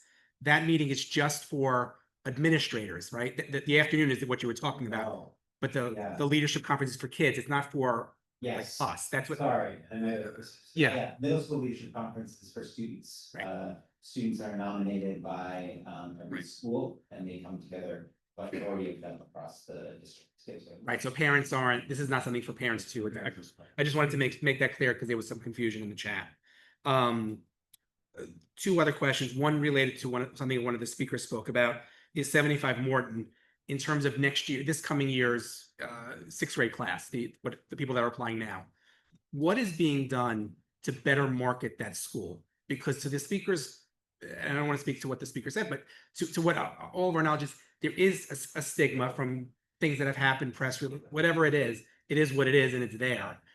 But the school, and we've toured it together, it's a remarkable school. What is being done to pay special attention to getting families comfortable going there to showcase it, especially for the students that are zoned there, but for even students that are not zoned there, that are close enough that may be interested in the programs there?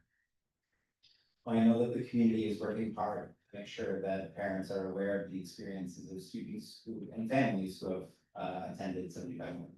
I was just recently talking with a student who attended 75 Morton and is now a student here at Clinton, not Rachel, and had a great experience there.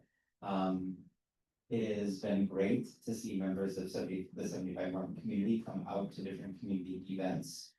I'm the superintendent, and we are the district team that serves and supports all schools. We have worked with some of the schools to talk with them about how it is that they are engaging in their marketing, how it is that they're going about doing their tours, what they're highlighting in their tours, focusing on the best, helping them to focus on the best aspects of their work.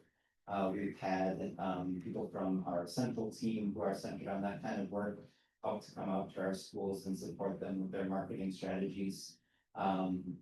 It is, and so I think that some of those things are giving 75 Morton and other schools the opportunity to really put forth their best foot and show what it is that they do have to offer students who are applying to the district.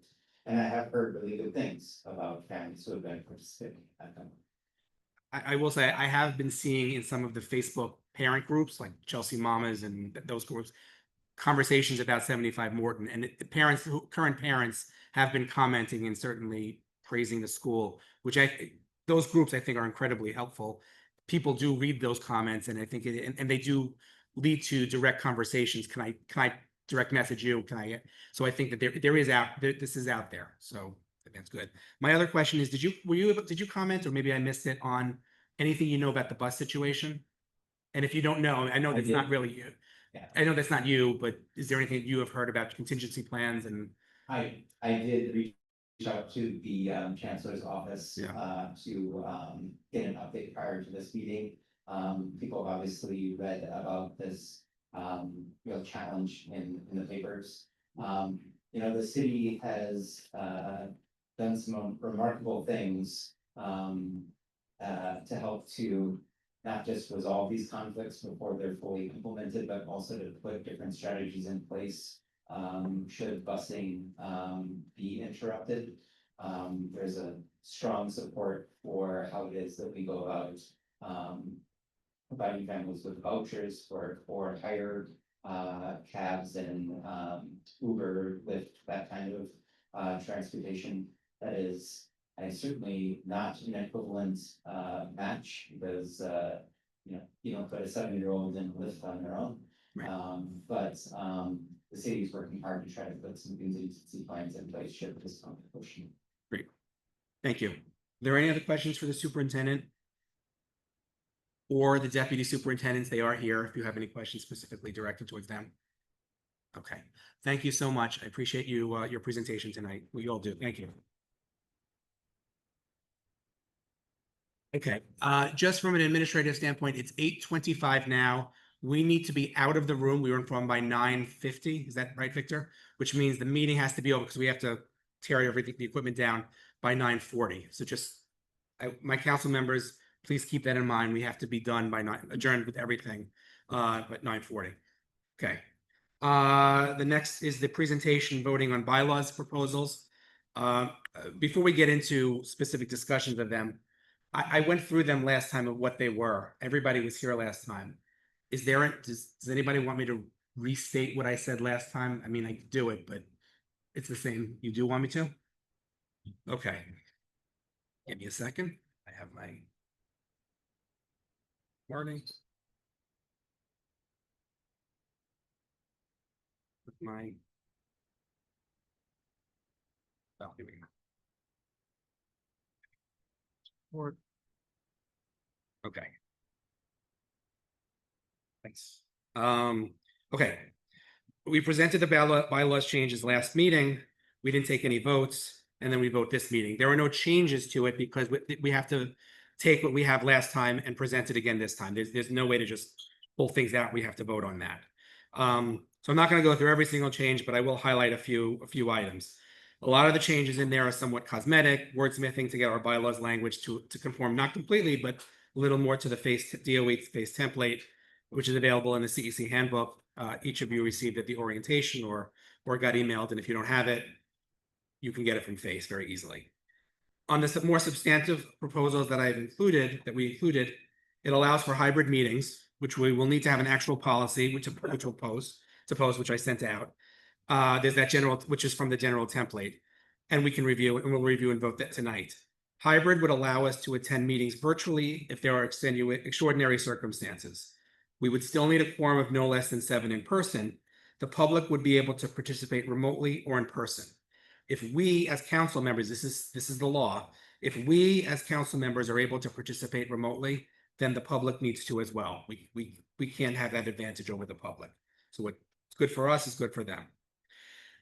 This would require the requirement that the public would need to sign up by 30 minutes after the meeting starts to speak. We would open this up when we send out the agenda a few days before. So people would have plenty of time to sign up, but we'd close it at 30 minutes. This way we would know how many people are planning to speak. And if we need to adjust the time plus or minus, we would know that with some level of definiteness. Changing the agenda, we would go to one public session, which is consistent with many, but not all CECs and the FACE template, and there were some order changes. If the council wants, we can get an outside parliamentarian. Right now, it would have to be one of us, and the parliamentarian would need to be approved by the council, by the majority of the council, not by the officers, not by me. It would be a council decision. Article 9 had some standing meeting rules and procedures. And I'm going to just talk about that because I know there was some discussion last time on Article 9, specifically the first paragraph and where that came from.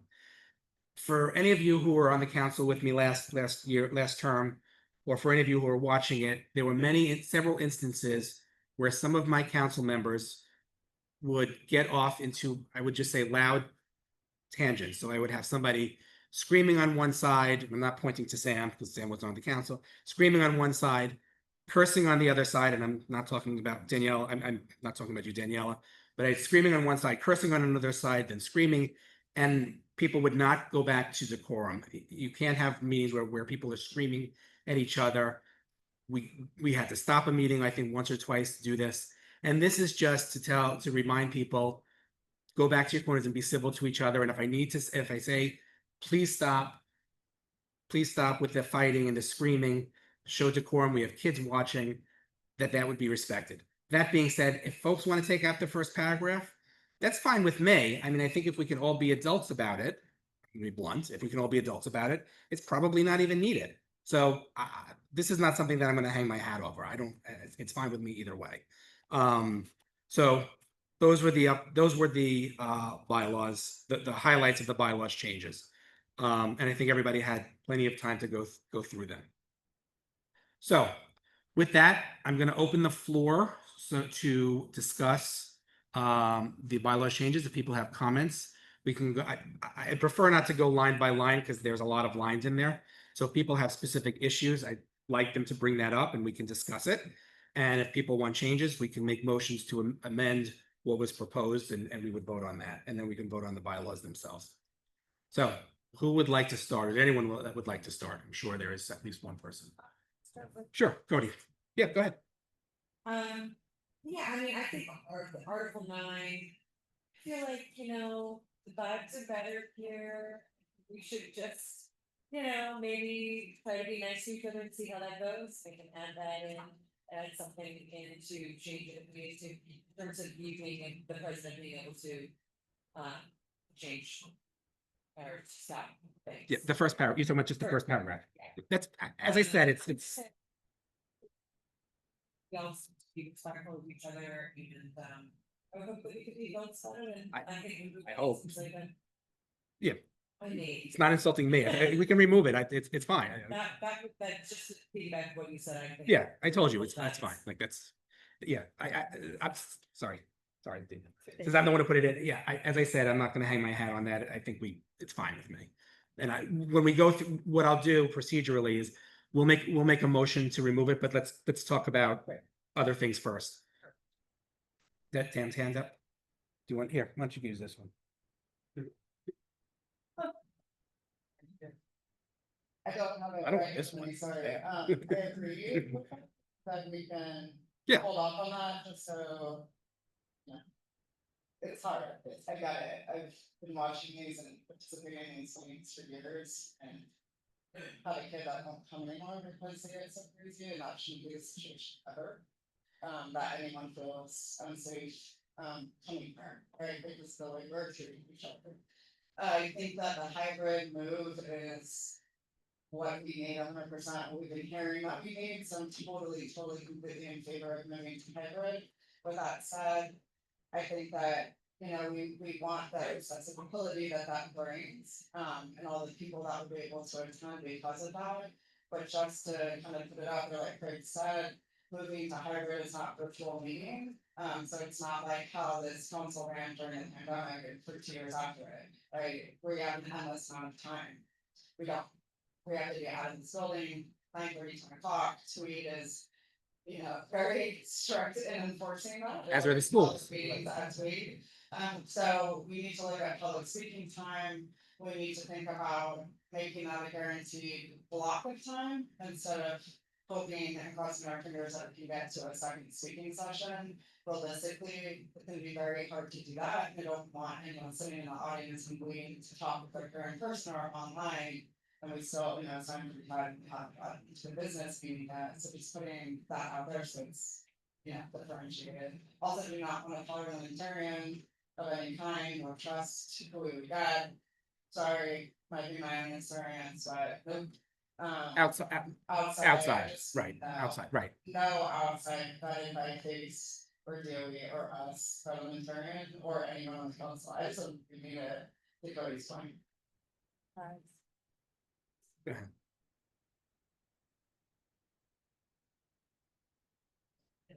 thought you would. Okay.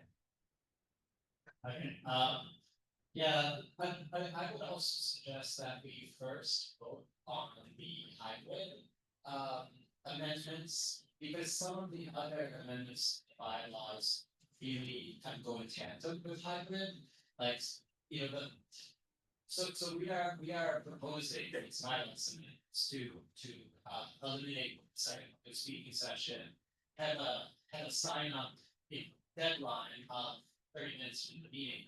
And those are pretty much there because, you know, we know that we would need to get out of Tweet quickly, that we may have more speakers. But if we don't improve hybrid, then I don't think you know, if we don't improve hybrid, then maybe a lot of people just want to reject those things because they're more suited to a hybrid meeting than a in-person. I agree with Tam that the outside parliamentarian is not a very good idea. There's also not really effective way to enforce that. And yeah, I think I expressed this last time, but the Article 9 changes are kind of strange, especially because they were not brought up at the bylaws committee meeting and they were just inserted later without any comments. We have procedures under the chancellor's regulations, the state law, the bylaws, Robert's rules that, you know, govern these situations. And, you know, there were situations last term where there were, you know, one of our council members who caused a ruckus. And there was really much that we could do even under the, under the bylaws, even if we say someone has authority to resolve a dispute. The bylaws cannot, silence a person who is, yelling and screaming and, not taking their seat. So I think this, Article 9 is not really an effective thing. I would say that there are also other things we could do to try to streamline the meetings. I'm not very happy with anything that kind of limits public speaking time, because a big part of our role here is to be a conduit for parent voice, or student voice, or community voice. It's not to just talk, I'm talking. But and there's certainly things we could do to streamline things. We could meet earlier. We could, for example, and I mean this with all due respect, the president's report is too long. And that started, I think, after we passed Resolution 248 last term. That to kind of use that time, the report got longer and longer. The report should really be about things that are directly related to the CEC. Like we shouldn't be rehashing what is in the superintendent's report, or what is just general like DOE like deadlines for middle school and whatnot, because people aren't really coming to these meetings, to hear those things. They have other ways of hearing about those things. So if you could really like narrowly focus on the business of the CEC.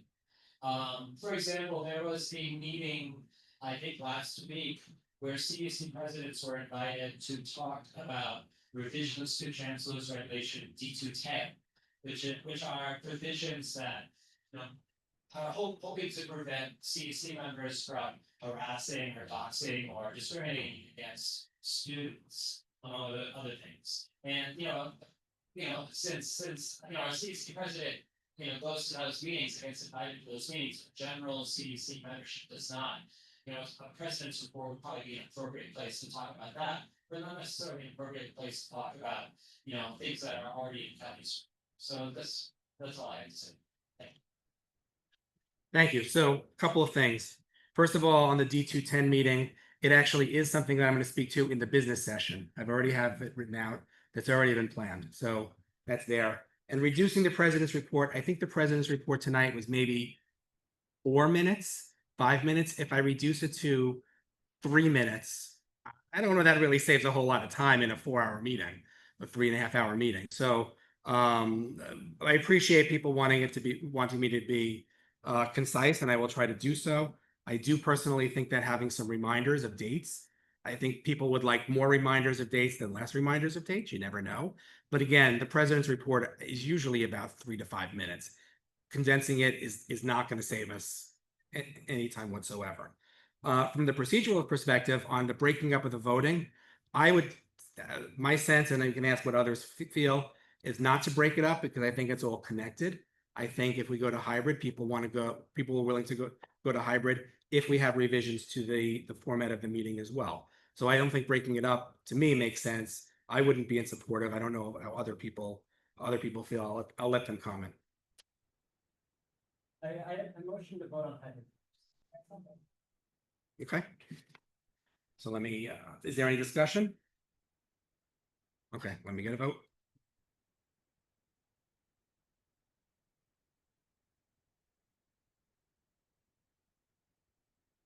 Okay, the motion is to vote first on hybrid. So the sections specifically on hybrid. This is to vote on hybrid, not to vote. But nothing the vote on the, to approve the hybrid, the sections in here in the bylaws about going to hybrid meetings, but nothing else. Right, no, but I'm saying. He wants to make motion them separate, but not. To separate. I'm saying this motion is. To separate the vote. Not Separate to the vote vote. on hybrid. Right, Yeah, correct. separate the vote. Correct. Sorry if I was. Yeah. No, to separate and then would vote. Right. There'll be two things. Right, but this isn't Right, the that's what I vote on said. hybrid, this Yeah. is the vote to. To vote on separate, hybrid. right. Vote. Okay. Is everybody clear? Just want to make sure. Okay. Allison. Yeah. Allison Bowen, no. Gloria. Yes. Gloria Chu, yes. Danielle Agaroff. No. Danielle Agaroff, no. Gavin Healy. Yes. Gavin Healy, yes. Erin Carr is not here. Cody Lindquist. Yes. Cody Lindquist, yes. Sam Lowe. Sam Lowe abstained. Tal Mizell Shea. Tal Mizell Shea is no. Rustam Mavlanov. Russ is no. Tam Reed. Yeah. Tam Reed is yes. Sabina is not here. Craig Slutskin is a no. That vote is a 4-5-1, so that vote does not pass. Thank you. Other comments? Oh, sorry. I'm so sorry. It's your first meeting. Rachel. Sorry about that. Ethan. No, okay. Thank you. So Rachel is an abstain. Ethan is a no. Thank you both. Okay, I'll let you speak. Yeah, I mean, Sorry. I guess we did just.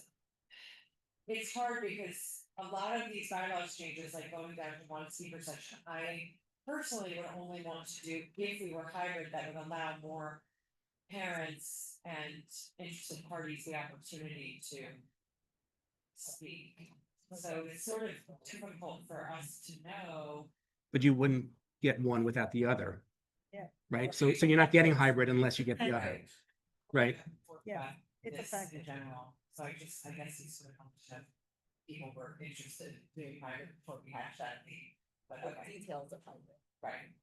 Oh, one other thing I wanted to bring up. Sure. Since we are talking about going down to one speaker section. I know some CECs, community boards, other things have increased the speaking time. Is that something that we have discussed, to go? Depends on the number of people. Let her, Right. yeah. Right, but that is something that, Oh, yeah, that's something I think Sorry. we should discuss, if that's a possibility. Again, I know time is important, in terms of us being kicked out, but I would like to maybe discuss that. I think again, I think all of us can agree that we want to increase access. And make these things more available for parents, so that might be something I would be interested in discussing. Like anyone else is. So I'll start off, but I want to give other people an opportunity. So different CECs have different speaking times. I've seen 3 minutes, I've seen 2 minutes, and I actually saw one CEC does 1 minute, which I personally think is kind of crazy. My preference, this is just me, is to stay at 2 minutes. However, we have the option of raising it. If we have 3 people speaking and we have one agenda item that is not controversial, we're hiring a parliamentarian, not what we're doing this, but let's say we're hiring a parliamentarian and we all agree to do that. It's not a controversial, then fine. And we've done that. There was one meeting that we had like 3 speakers. We didn't even have a quorum, so there really wasn't much going on. We let people speak, I think, for 4 minutes. And in fact, there was only one person who wound up speaking for the 4 minutes, and that person's here tonight. But everybody else wound up not even taking. But we did actually increase it. I'd rather leave it at 2 and just we can agree at a meeting it could go up, because I think it's easier to start lower and grant more than to tell people where the default is 3. By the way, we're busy tonight, so you're only going to get 2. Because when I was on the other side and I was a speaker, I would time myself for my speech for 2 minutes. If I timed myself for 3 minutes and then at the last second I had to cut myself at the last minute, not everybody's good at doing that on the fly. So I'd rather leave it at, it's easier to give more than to take away, in my opinion, if everybody understands what I'm trying to get at. Go ahead. 2 quick comments. So one is that if you were here for a long time, we had Ben Morden as president, and who I adore, is a very good friend. His reports were very long. Craig is very short compared to Ben. And so the reports of the press have not been lengthened because of the insanity of last year. And also before the insanity of the last year, when we had one issue where actual parents really wanted to speak, we had created committees, and when we knew like that there were 50 parents wanted to talk about one issue, we're like, okay, let's create one session where we do by Zoom a committee, and then all those parents would come and talk about that specific issue. Because the issue with increasing the time, it always depends on how many people we have to speak. And so we could potentially increase, but it's not manageable when you have such a large number, which is I think last year has not been, it's not usual, it's not what usually has happened in our council. But we could go back to that, like when there is an issue that it's really parents want to talk about, you create a committee and then you do a listening session. We had done this multiple times in my first term. And just to append what she said, the speaking time is not specific, not just about how many people we have to speak. It's also what else is on the agenda. So for example, if district planning is coming in, that's a 20-minute thing. Or if we have 7 resolutions, it's going to happen. We have 7 controversial resolutions. That's going to take time for us to discuss as well. So there's a lot of things that go into speaking, how much we can allocate speaking time. But to Daniela's point, yes, we can have committees, and certainly, let's say G&T comes up, we can have a committee meeting, talk about G&T, where we can dedicate an hour, 2 hours to parents speaking about, to families speaking about that. Other comments? Just, Go ahead, Gavin. we're talking about the face, which, I think we all get a copy of here. But I would say that we're the bylaws, so discussion has been kind of selective about what it perhaps from the template and what doesn't. And for example, the face template has 3 minutes. It has 1 public speaking session, it has 3 minutes. I just want to clarify. Yeah. I think one thing that gets me about bylaws is that we as a council can motion and we can do things on the fly. If we have a lot of speakers, we can, reduce the time, or we can even kind of limit our own speaking time up here. But when we put something into the bylaws, when we make a bylaws, then we're not just binding ourselves, but we're also, kind of binding future councils, like future terms. Because it's not that easy to change the relevance. It's a bit of a cumbersome process. So I would just urge some caution about, setting the principle in the bylaws that we are going to reduce community input. Because if there is a need, and as needed basis, we can, streamline things, but to do so in the bylaws, kind of in a blanket manner, I feel like it's not that great. Any other comments? I guess let's go step by step then. Gavin, do you want to make a motion to amend the changes to go from 3 to 2? Just amend that section. Sure. Okay, so let's go through that. Okay, so Is that permissible? Because we did not have public notice of this. yes, I checked with Robert's rules because I had a feeling it's the substance of it. You can make a motion. Okay. Yes, because it's the substance. If you had said change it from 1 public session to 6 public sessions, you could not. But there is a distinction. Then I make a motion. Yeah. Okay. I'm sorry, who's that? Okay. Okay. So let me just look at the exact section. So I said. So just to clarify for everyone, the amendment is to change the amendment on section 2 from, hold on a second, I think it's section 2, the last paragraph. So it's actually not changing the amendment, it's changing section 2. I don't know if this is go off. I don't know. Section 2, the last paragraph from 2 to 3 minutes. That's the amendment. Okay. Sorry, I apologize. Yeah, what's the vacation? Oh, 11. Okay. Second paragraph of 11. You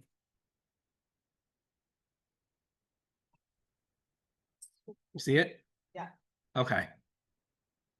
Okay. So Gavin had made the motion. Tam had seconded it. We'll take it to a vote. Any further discussion? Sorry. Okay. Allison. No. Allison is a no. Gloria. Yes. Gloria's a yes. Daniela. No. Daniela's a no. Gavin. Yes. Gavin's a yes. Aaron's not here. Cody. Yes. Cody's a yes. Sam. No. Sam is a no. Tal. Tal is a no. Russ. No. Russ is a no. Tam. No. Tam is a yes. Sabina's not here.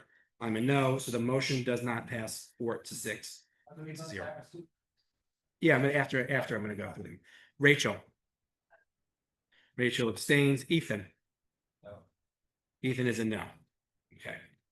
I am now going to make a motion that we remove 2 sections first section is the section Article 9, the first paragraph completely, strike that completely.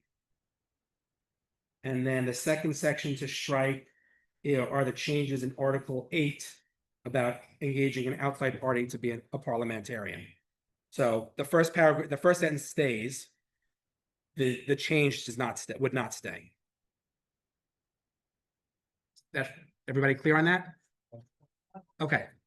Okay, so on page 14. Sorry, I don't think it's page 14. I'm mixing myself up.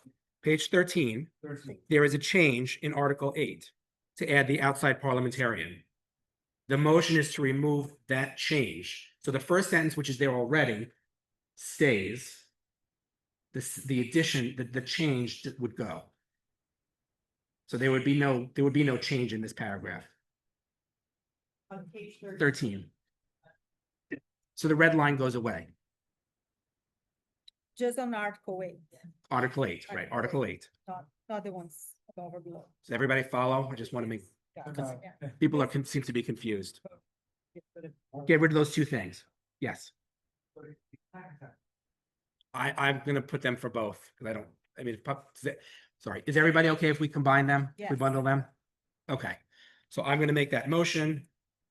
Can I get a second? A second. Who's that, Cody? Yeah. Okay, Cody will second. Let me just remove 2 sections. Allison? Allison's a no. Gloria? It's to remove it, so yes, it's to remove. Yes. Thank you. Daniela? I'll abstain. Daniela abstains. Gavin? Yes. Gavin's a yes. Cody? Yes. Cody's a yes. Sam? Yes. Sam's a yes. Tal? Tal's a no. Russ? No. Russ is a no. Tam? Tam is a yes, and Craig is a yes. So that is 1, 2, 3, 4, 5, 6 to 3 to 1. Motion does not pass. Rachel? Rachel's a yes. Ethan? Abstain. So the motion does not pass. Okay. Are there any other points of discussion before we vote on this resolution? Who's raising it? Allison, sorry. I just heard a yes. Sorry, I didn't hear a vote. I'd like to speak briefly on the hybrid format for meetings, because I'm not in favor of the hybrid format. I think because of the fact that 7 council members need to be here regardless, and it becomes a little bit of a game of who gets to stay home because of extraordinary circumstances. And I think that these meetings are more productive. I would like to think that most people are able to make the commitment to be here. We already have policies in place if people can't make a meeting. And the president has the ability to get people excused absences. I think they're more productive in person. I think listening to the superintendent, talking with him in person, and I believe that parents coming here to speak about issues in person is important. And to talk about what Danielle said earlier, we've certainly done and can do in the future additional listening sessions where people can join hybrid about topics that are of particular relevance to that. Thank you. Can I? I just want to say, the reason I am for it is because it's not about us. I will be here regardless, and I would trust that my other council members will also make the commitment, because I do believe it's important to look each other in the eyes and listen to each other, but we all have kids, and we all know how hard it is for us to be here, and it's what we were elected or appointed to do. But with regular parents out there who have real concerns, it is such a barrier for them to share their concerns with us. This is so important that they have the chance to speak. And I think you're not gonna leave, realistically, most people can't leave their kids at home, especially elementary school parents, who are the majority of the people we represent. You can't leave your babies at home. Most people can't afford a babysitter, so they're just not gonna come. So I just think it's really, really, really important that we get as many people involved, more people involved. And that's why and I get what you're saying, and I would hope that we can all make it a point to show up, as much as we can. So I'm gonna agree with you, Allison. I really think it's good for us to go hybrid. I would prefer that only speakers who are here would speak. Because I think my concern is that maybe, there's gonna be too many people who are not even like in New York City, who are gonna sign up to talk, online. But if we have too many speakers, we're gonna have like 10 seconds for each person. So I think also it's just gonna be counterproductive. And so I do think that that might prevent, this type of like just recruiting 1,000 people to speak on a topic who are not even part of our district. The only reason why I think we should go hybrid mainly is because if you travel for work, you cannot even participate, you cannot vote. And I don't think it's gonna, I really hope again that it's not gonna become like this thing of who is not here present. I think all of us wanna be here, make the commitment, that when you run for the council, but sometimes for professional reasons, you are traveling and then you don't get to vote on some resolutions. I just want to make it clear, sorry, I just want to make one thing clear. And I think I said this earlier, but I just want to make sure everybody understands this. If we vote to go to hybrid, and let's say Daniela has an extraordinary circumstance and is permitted to allow participation remotely, she can vote, she can speak. Yeah. By state law, we have to afford the same rights to the public. So you can't have one without the other. You can't benefit us without giving the public the same rights. So we can't bifurcate that. Okay, so Tam. Oh, Gavin, sorry. So, yeah, I mean, I think it's really important to have the option to have, the public at home to be able to speak remotely. Just because this is a very important hour. I mean, this is the time when parents are being there for their children, they're helping them with homework, doing all those things that it's not, really convenient or feasible to come here. And we are also a very big district, like geographically, we are one of the bigger districts of the community, districts in New York. So we go from, from Wall Street to East 96th Street. So it's not always easy for, a parent in, East 96th Street to come down to a meeting that we had in the financial district. And I will also say as a council member with perfect attendance, from last term and this term, this is my 16th meeting in a row in person here. I still intend to come in person, but we have definitely had times when, for example, last term, there were at least a couple of times where different council members had COVID. And, so naturally, they were feeling up to, coming to the meeting. I mean, they're feeling up to participating, but naturally, they didn't want to come here, and in fact, the rest of us and all of you, so they stayed home.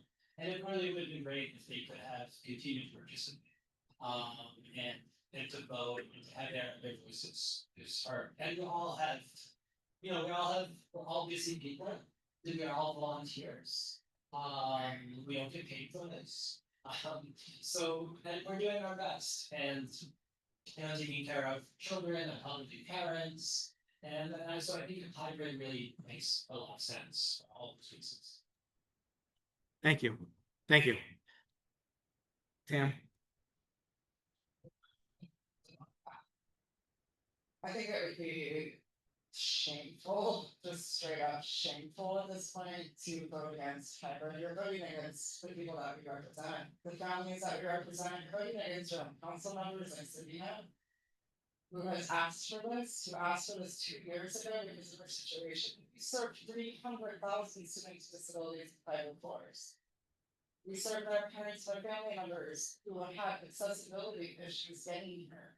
We serve working families. We serve single parent families. It's a privilege to be here. Right? But we also have students who are not safe here. They do not feel safe here. They have been bullied and harassed. And they watch. But there were more parents online tonight than in this room. And they're silenced. They can't even speak, you guys. Like, we can get our time management together, and then we have a lot of ideas on how to do that. I think I'm one of the only people here who's done hybrid before on the CCSC for 2 years last term. I know that you can get it together and make it work, but we're also going to need.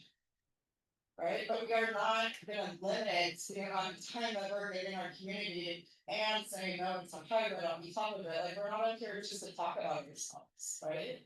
Like, we really have to be cognizant of this, it's a really, really, really bad thing. Thank you. Talking about time management. 9 p.m. Okay, so before we do that, I'm going to take one more stab. I am going to make a motion. I know we voted on both of them together. I'm going to separate the second one. I'm going to make a motion to remove the change at the end of Article 9, that paragraph about the first paragraph in Article 9 about the president getting the respect. We're not going to do the parliamentarian one. I'm just going to make a motion just for that one specific paragraph to remove that. Try one more time. Maybe the same result, but let's try. Do I have a second? Second. Cody? Yes. Okay, thank you, Cody. Okay. Wait, did we vote on this? We voted on that and the parliamentarian piece together. I'm just breaking it out to take out that, Oh, just okay. this one. Are there any more discussion on that? I think we've had a lot of discussion on it, but is there any more? Okay. Allison, Yes. Gloria, Yes. sorry, Allison, yes, Gloria, yes. Daniela, Yes. Daniela, yes. Gavin, Yes. Gavin, yes. Cody, Yes. Cody, yes. Sam, Yes. Sam, yes. Tal, yes. Russ, yes. Tam, yes. Craig is yes. So the motion passes 4, 5, 6, 7, 8, 9, 10, 10, 0, 0. Rachel, yes. Ethan, thank you, Ethan, yes. Ethan's yes. So that is removed now. Okay, so it's compromised. Okay, are there any other comments on the bylaws? Okay, then I'm gonna put in, can I get a motion to approve the bylaws with the amendments we discussed tonight, with the amendments to these amendments that we discussed tonight? I'm gonna try to recap them, and please correct me if I'm wrong, because it's late. So we've removed the first paragraph in Article, I think it's Article 9 now, to talk about the respect to the chair. So that's been removed. And then I think that's it. I think it's only changed. Okay. So can I get a motion to do that? Just voting them article by article. We don't have that many articles. And I think that's what we did last term. We did this. That's how we did it. So we just voted on breaking it up. We can take a vote again. I will say, since I think everything is connected, and I think some people will feel, I don't want one section without the other section because they're connected. We can vote on if you want to make a motion to break it out section by section. We sort of just did that earlier with the hybrid, but if you want to make that motion, Gavin, I'll accept that motion. Yeah. Okay, so Gavin makes a motion to vote section by section. Article by article, sorry. Thank you for the correction. Is there a second? Is that Gloria? Yeah. Okay. Okay, just to reiterate, what this is we would, if you vote yes, then we would vote every article individually, yes or no, or abstain. Okay? There's what, 10 articles? I think it's 11 now. I think with the change, it's 11. Right? It's 11, yeah, because we added this, it was 9 and now it was 10 and now it's 11 because of the hybrid section. So it's 11 sections. Okay. If you look at page 14, Cody. Yeah. I think that makes it 11, right? Okay. Yeah, Sorry, I'm colorblind. I can't tell the difference between the black and the. Okay, so Gavin made the motion, Gloria seconded. Any other discussion? Okay. I'm just curious, what's the purpose of voting on an article? Because some people may like some articles, and I'm going to paraphrase you. Some people may approve some articles of it, and some may not like others. But does that mean like the entire article not in the bylaw, or is there? No, the changes. So do we like the changes in Article 1? Yes, no, abstain. Do we like the changes in Article 2? Yes, no, abstain. You might want to go on record as something you don't want to vote for, rather than not vote for the whole thing. For example, some of these are purely like procedural, they're very like minor little. Right. Okay. Let's take it to a vote. Allison, Allison, no. Gloria? Yes. Gloria, yes. Daniela? No. Daniela, no. Gavin? Yes. Gavin, yes. Aaron is not here. Cody? Yes. Cody, yes. Sam? Yes. Sam, yes. Tal? Tal, no. Russ? No. Russ, no. Tam? Tam, yes. Samina's not here. Craig is a no. So that is a 5-5. So it does not pass. Rachel? Rachel abstains. Ethan? No. Ethan is a no. So we will not be voting article by article. Can I make a motion for us to approve Okay. by law? With the change, the 14 changes, The entire, the changes with the, change with that we the all taking agreed out that to. one section. That one paragraph, not the section. Okay, so Daniela made the motion. Who seconded? Tal? Okay. Good, I made a lot of copies of this. Okay. Allison. Allison is a no. Gloria. Gloria is a no. Sorry. We're voting on the bylaw. The bylaws in general, the whole bylaws right now. We go to do the vote. To vote. The vote. yeah. This is the vote. This is the vote. Do you want the bylaws changed? Wait, so I'm after the change? Yes. And. So does the voting for? This is, Right, once again, what are we voting? okay, what we are voting for is saying this becomes our bylaws with the exception of that one paragraph we took out. Which means we This is have the vote. hybrid, This is yeah, the vote. which means we have hybrid meetings. Yes. Starting next meeting. Wait, what? Does it include hybrid? Yes. Yes. Yes. Yeah. Yes, includes everything, Everything. everything in here. Everything, Right? everything that we. Yes. This is the Yes. final. This is the final vote. Yeah. Talk about the 30 minutes hung up. I mentioned it. Oh, sorry, I don't know if I mentioned it. I will mention it again. One of the things, yeah, I think you have to sign up within 30 minutes and we explain why. I did mention that. Okay, so I'll start over again. Opportunity to say whether or not we're gonna do hybrid or not. Yes. Hybrid is. It's part of it, yes. It is. Yes. Now, we will have to vote for the resolution as well, but I would assume that anybody that would vote for this would vote for the resolution. It's the same exact language. Also agreeing to the terms of one speaker session. Yes. and Yeah. 2 minutes. Yes, Yeah, And so I vote no to it, the current bylaw Correct. stays and we. correct, yes, then. correct. We change tried, the way we right, we think. tried earlier, we took a vote as to breaking out the hybrid section, and that did not pass. Okay, so I'm gonna start over again. So Okay, basically, if we want hybrid, we have to agree to all these terms. that would be yes, or you can, Or try again. or try again, or try again.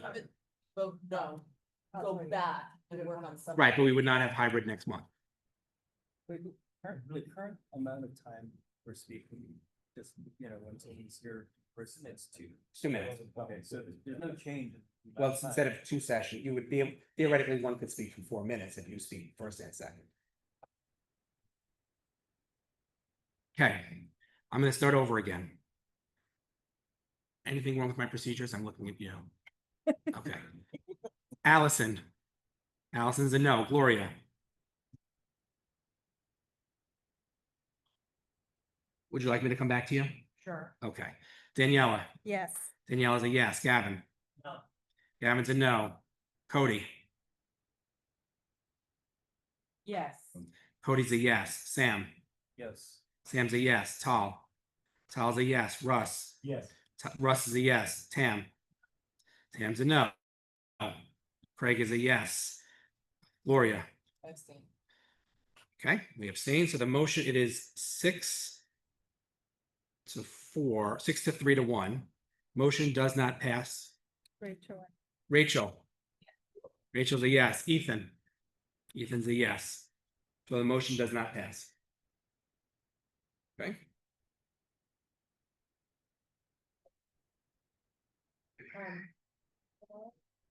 Can we get another working group? A bylaws committee meeting? Can we get another working group to try Sure. another stab at this? Can we get one of those on the? We can, absolutely.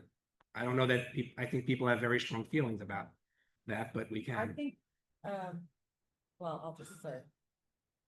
If anybody would like to get a working group together that's interested in passing this and maybe has some.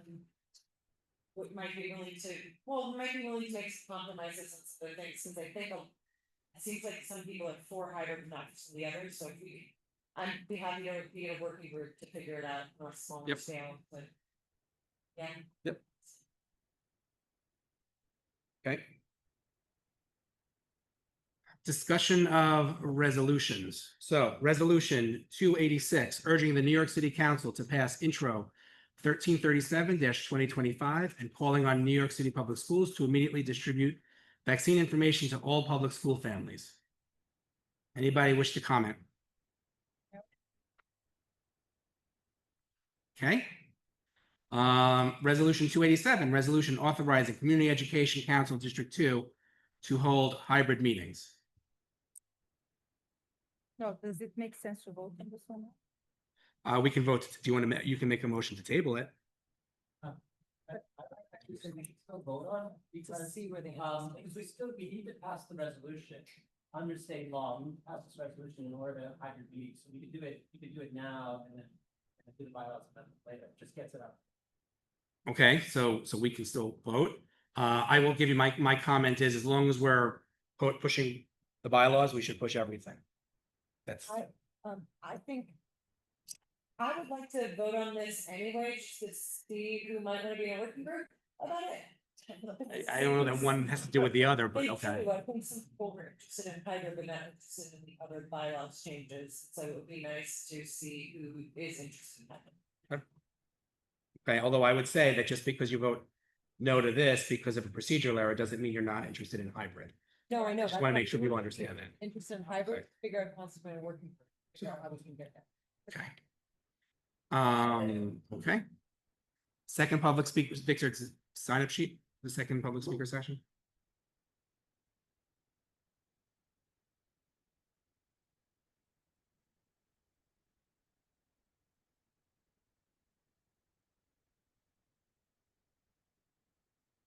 Okay, thanks. Okay, so we have two people. Annabelle, you're first, and then Joe is second. Okay. So earlier when I said the problematic part, in my opinion, is the bylaws of Article 9, I didn't mean just the first paragraph, I meant the entirety of it. The second paragraph is actually problematic because first off, it defaults members by default to 2 minutes of speaking time and allows the president to arbitrarily extend that speaking time. Now, part of the problem with that is because of who it gives power to. Now, I wonder if my critique will be sounds for attacking someone, but like if I get caught here, imagine what these bylaws actually could do. The claimed reason for reducing public speaking and for some of these other changes to streamline the meetings, but given that the fact that these bylaws were, organized in a group with only 7 members of the board, and Article 9 got slipped in after that meeting before the public meeting, and gives Craig the power to curtail speech or control who gets to speak on the board, that's really concerning to me. I almost call these changes a Hitlerian power grab, but it's more likely a Millerite power grab because it gives Craig plenary power to control like how long he gets to speak. And like this technocratic cracking of a democratic institution is honestly it's a fascist move. Like there's no other way to call it. It's politically fascist. And so my point is, it's not just that first paragraph, it's all of that needs to go. There should be no proposed Article 9. Thank you. Joe. I spoke in a previous section, again, my sign says CIS equals can't imitate sex. I am a female athlete who has been sponsored and who has had a scholarship. I'm dedicating my speech today to Beth Bourne, who was in California speaking to a council like this, and she stripped down to her underwear to protest the fact that biological girls have to be in locker rooms with biological males and they don't feel safe. Obviously here, there is the pharmaceutical industry is after our kids' bodies. That's why you see so many kids nowadays who think they're quote unquote born in the wrong body, especially girls are thinking they're quote unquote born in the wrong body. And I've said many times here before that pharmaceutical companies give money to the Department of Education, including Pfizer Pharmaceuticals. Again, I oppose 286, resolution 286, which is ostensibly about vaccines, but does not go into the ingredients of vaccines, and neither does it talk about vaccine injury or the side effects of vaccine, because the Department of Education is largely captured by the pharmaceutical industry, and so are some of the members of this panel. And when I dedicated my speech to Beth Warren and mentioned that she's from California, so are a few of the newcomers here to the panel. And I think that California has the terrible distinction of actually being worse in terms of the public school system than New York City is. Our schools are largely modeled after the prison system in the structure of our schools, and the biggest aim of our schools is not education, it's indoctrination. And my final comment is, in terms of biology always winning, our actual sex is in every somatic cell of our bodies, which is why a cheek swab shows your sex. Thank you, Joe. Appreciate it. Okay. So, we'll move on to the vote on resolutions. I'll make a motion to approve resolution 286, urging the New York City Council to pass intro 1337-2025 and calling on New York City Public Schools to immediately distribute vaccine information to all public school families. Can I get a second? Second. Okay. Allison. Yes. Allison, yes. Gloria. Gloria, yes. Daniela. Yes. Daniela, yes. Gavin. Yes. Gavin, yes. Erin is not here. Cody. Yes. Cody, yes. Sam. Yes. Sam, yes. Tal. Tal, yes. Russ. Yes. Russ, yes. Tam. Tam, yes. Sabina's out. Craig is a yes. That's 10. Rachel. Rachel's a yes. Ethan. Yes. Ethan is a yes. So that's 10-0-0. Motion passes. Reso 287. Resolution authorizing Community Education Council District 2 to hold hybrid meetings. I'll make a motion to approve. Is there a second? Yes. Okay. Allison. Allison, no. Gloria. Yes. Gloria, yes. Daniela. No. Daniela, no. Gavin. Yes. Gavin, yes. Erin is not here. Cody. Yes. Cody's a yes. Sam. No. Sam is a no. Tal. Tal is a yes. Russ. No. Russ is a no. Tam. Yes. Tam is a yes. I am a no. So that is 5-5. Rachel. Rachel's a yes. Ethan. Ethan is yes. The motion does not pass. Okay. Approval of minutes. So you each had, there was a draft minutes of the September 25 CEC2 meetings. Are there any changes or corrections to the minutes? I'll give you a minute. Did I hear something? The minutes, sorry. I think they're in your packet, but they were sent out when in the general email.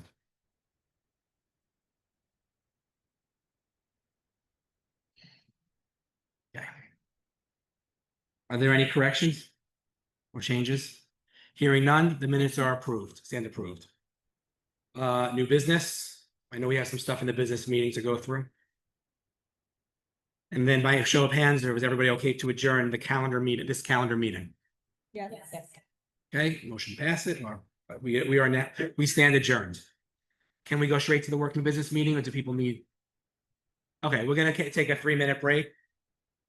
Maybe 4, because I think there might be a line. Good, how are you? Yeah, no, there's that, the people from.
This is great, like after this meeting. It's not occurred. Literally, yeah, going through everything. Okay, I'm gonna call, okay, if we can also get to our seats. I know, but we also, okay. Okay, we can all go back to our seats. Okay, I'd like to call this business session to order because we need to be out in about 13 minutes, so it's done in 13 minutes. Allison? Allison is present. Gloria?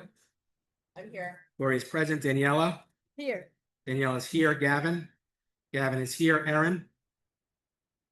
Oh, Erin's not here. Sorry, she's excused. Sorry. Cody? Here. Cody is here. Sam? Here. Sam is here. Tal? Tal is here. Russ? Here. Russ is here. Tam? Yeah. Tam is here. Sabina is excused. Craig is here. So we have a quorum of 10 people. Rachel? Rachel is here. Ethan? Ethan is here as well. Okay. So before we start, I just want to give a quick update. D210 is a chancellor's reg, which discusses the code of conduct and the complaint procedures for citywide and community education councils. The goal there was to provide rules, standards, and guidance for council members in performing their duties. And we want to talk, if anybody wants, in the interest of time, I'm not going to get too much into it. We can discuss it offline if anybody wants to talk about D210 any further, or I can also send it to you. Last August, the DOE waived enforcement of certain parts of it. A court had issued a preliminary order stating that certain sections were too vague and broad and possibly were inconsistent with the First Amendment of it. And the First Amendment of the Constitution, sorry. The DOE's plan was to address those issues and amend D210. They are in the process of doing that. Before they enact anything, they need to post the revisions or amendments and allow at least 45 days for public comments. So the hope or the expectation is that they will post their amendments, their proposed amendments, by the end of this month. And then the earliest that this would be voted on by the PEP would be likely in December. So I just want to put this on everyone's radar. I don't know the amendments. I haven't seen them. They're not public. But I know it's an important topic to many of us. So I just want to make sure everybody understands that this is going to be out there. And around October 31st, if you're interested, you should look at the PEP's website. Okay, so that's that. Okay. Next is the treasurer's report. Because we didn't have a treasurer, we don't have a proposed budget. I did a proposed budget, but nobody has seen it, so we can go through it next month. Okay. The committee structure. So I'd like to create committees for the year. As a reminder, committees are created by a vote of the council, except for the zoning and capital planning committee. We had a lot of committees last time. I think we can contract them a bit. What I would like to propose, but this is open to discussion, of course, is have the following committees in addition to zoning and capital planning. Students with disabilities, combining safety, and we had student culture last year. Safety and culture would be a committee. Multilingual learning, because I know that several people had interest in that. Admissions and academic affairs. So those 5 committees in addition to zoning and capital planning. We could also have, if people are interested, a students in temporary housing committee as well, or we can wrap that into other committees. Depends how we want to break it out. So I'm opening it up. Remembering that we have 10 minutes left, I am opening this up for discussion. What are we discussing? My proposal of the 5 committees that I'm proposing to create, which possibly is that. Yeah, that's fine. That's fine with me. Yeah, no, that was my question to the committee. So it would be 6 committees in addition to zoning and capital. Zoning and capital planning. I think people should also have an opportunity to think about it over the next month if there's anything else people want to propose. Yeah, and we can always add. Yeah, and we can always add. We did that last year. I think Jessica's committee last year was sometime in the middle of the year. We added that. Are people usually on? Okay, yes, that was the next topic. So the bylaws do not limit how many committees a member can join. So technically, if all members wanted to join every committee, that's permissible. The council may set reasonable practices to help ensure committees remain effective. So if we want to say, let's say, everybody can join up to 2 committees of their choice, this way we have people focusing on specific areas. Now remember, if there's a committee meeting, those public meetings, you can attend any committee you want. You can go to every committee that you want. But formal membership, we can limit it, and I would propose limiting it to 2 per person. But that's just my druthers. This would allow to me, everyone to focus on their efforts, make meaningful contributions. I also want to emphasize that I think one of the things I don't think we did well in the last term is dedicating time to our liaison schools. And I want to make sure we all have plenty of time to do that. It's a very important relationship, not just making sure that we're speaking to the principal, but to the parents and to the families as well. So it's all kind of connected, Cody. But so there's 2 questions right now. Are these 6 committees acceptable, which we will take a vote on? And number 2 is, do we want to limit the number of committees that we can officially be on? Again, remembering anybody can go to any committee, anybody in the public can go to their public meetings. I would just say, does it make sense to split the things? And it seem like, different topics. They are split. They are split. Yeah, so admissions, period, and admission, sorry, I was going fast, sorry again. Yes, so it would be six appointed committees.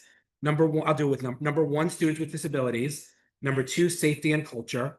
Number 3, multilingual learning. Number 4, admissions. Number 5, academic affairs. And number 6, students in temporary housing. And the zoning. And the zoning and capital. That's in the bylaws, so that's a standing committee. 7 total.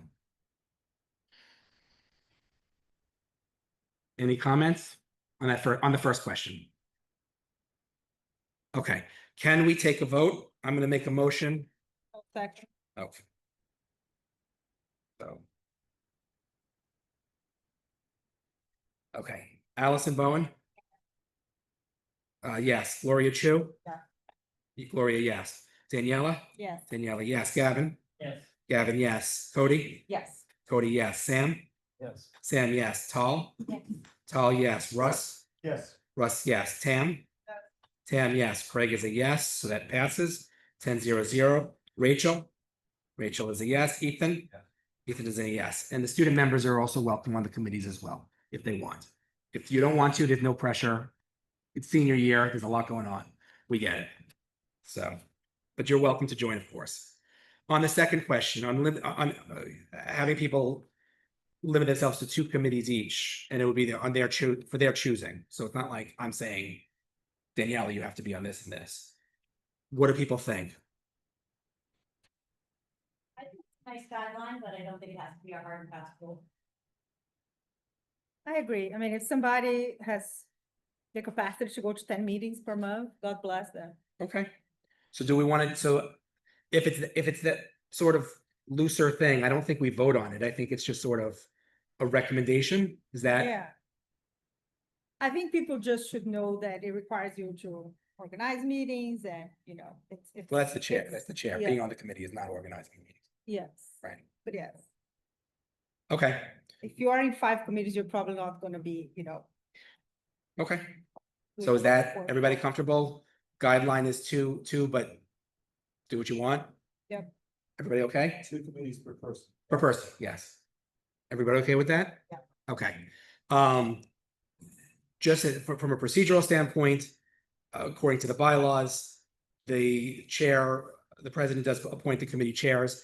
I'm not doing that tonight. If anybody is interested in chairing or co-chairing a committee, please contact me. Please do it within the next week or 2. So this way we can have finality. I know, for example, somebody has approached me about one committee and she already has plans and really wants to start, getting on the ground running. So I want to be respectful of that. So please let me know within the next, week or 2. Sense to see who's interested in what committee first, and then have the committees actually meet and talk about who they would want to chair before, and not just individually. I don't think so, because if someone's not the chair, they may be interested in other committees. I know, but shouldn't the committees meet and and talk about who should be chair? No, because that's not the committee's decision. I thought that, okay. That's my decision. Chair, as president, that's But why. you don't want us to talk to her about, before we talk to her.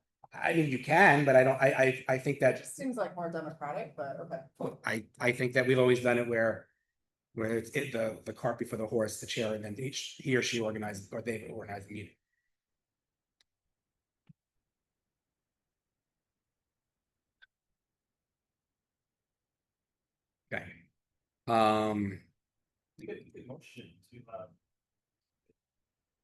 Sure. I mean, nothing prevents members to talk among themselves and say, I wanna chair this one, I wanna chair that one. You don't even know who's in the committee. Yeah.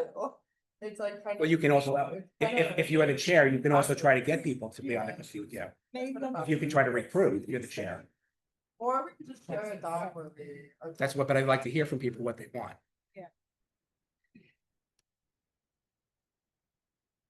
If there's only two people on the committee, are they co-chairs?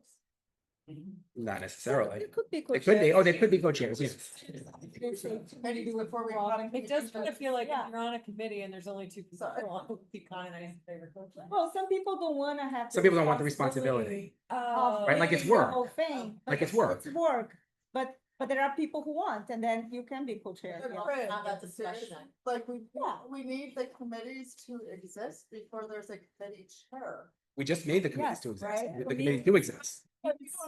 Exists Membership, yeah, they're saying we need committee membership before you figure out who the chair. I personally disagree. If you want to make a motion, but I particularly, I agree. I think that we need to look at that, Okay, are you making a motion? just because, I mean, if you Okay. think about it. If we have 3 minutes, are you making a motion? I need an answer. Yeah. Okay, There, no, it'll happen. okay. The virtual meeting procedures, I think it's not applicable right now, and the discussion of the Zoom chat procedures, I don't think we need to do anything. Is there any new business?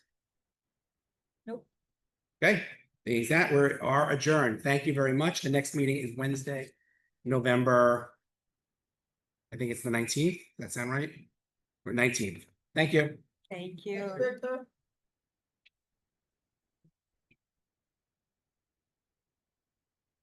Thank you. It's, you gotta get, I think so, yes. For being here. If they want to go to my home, I am not.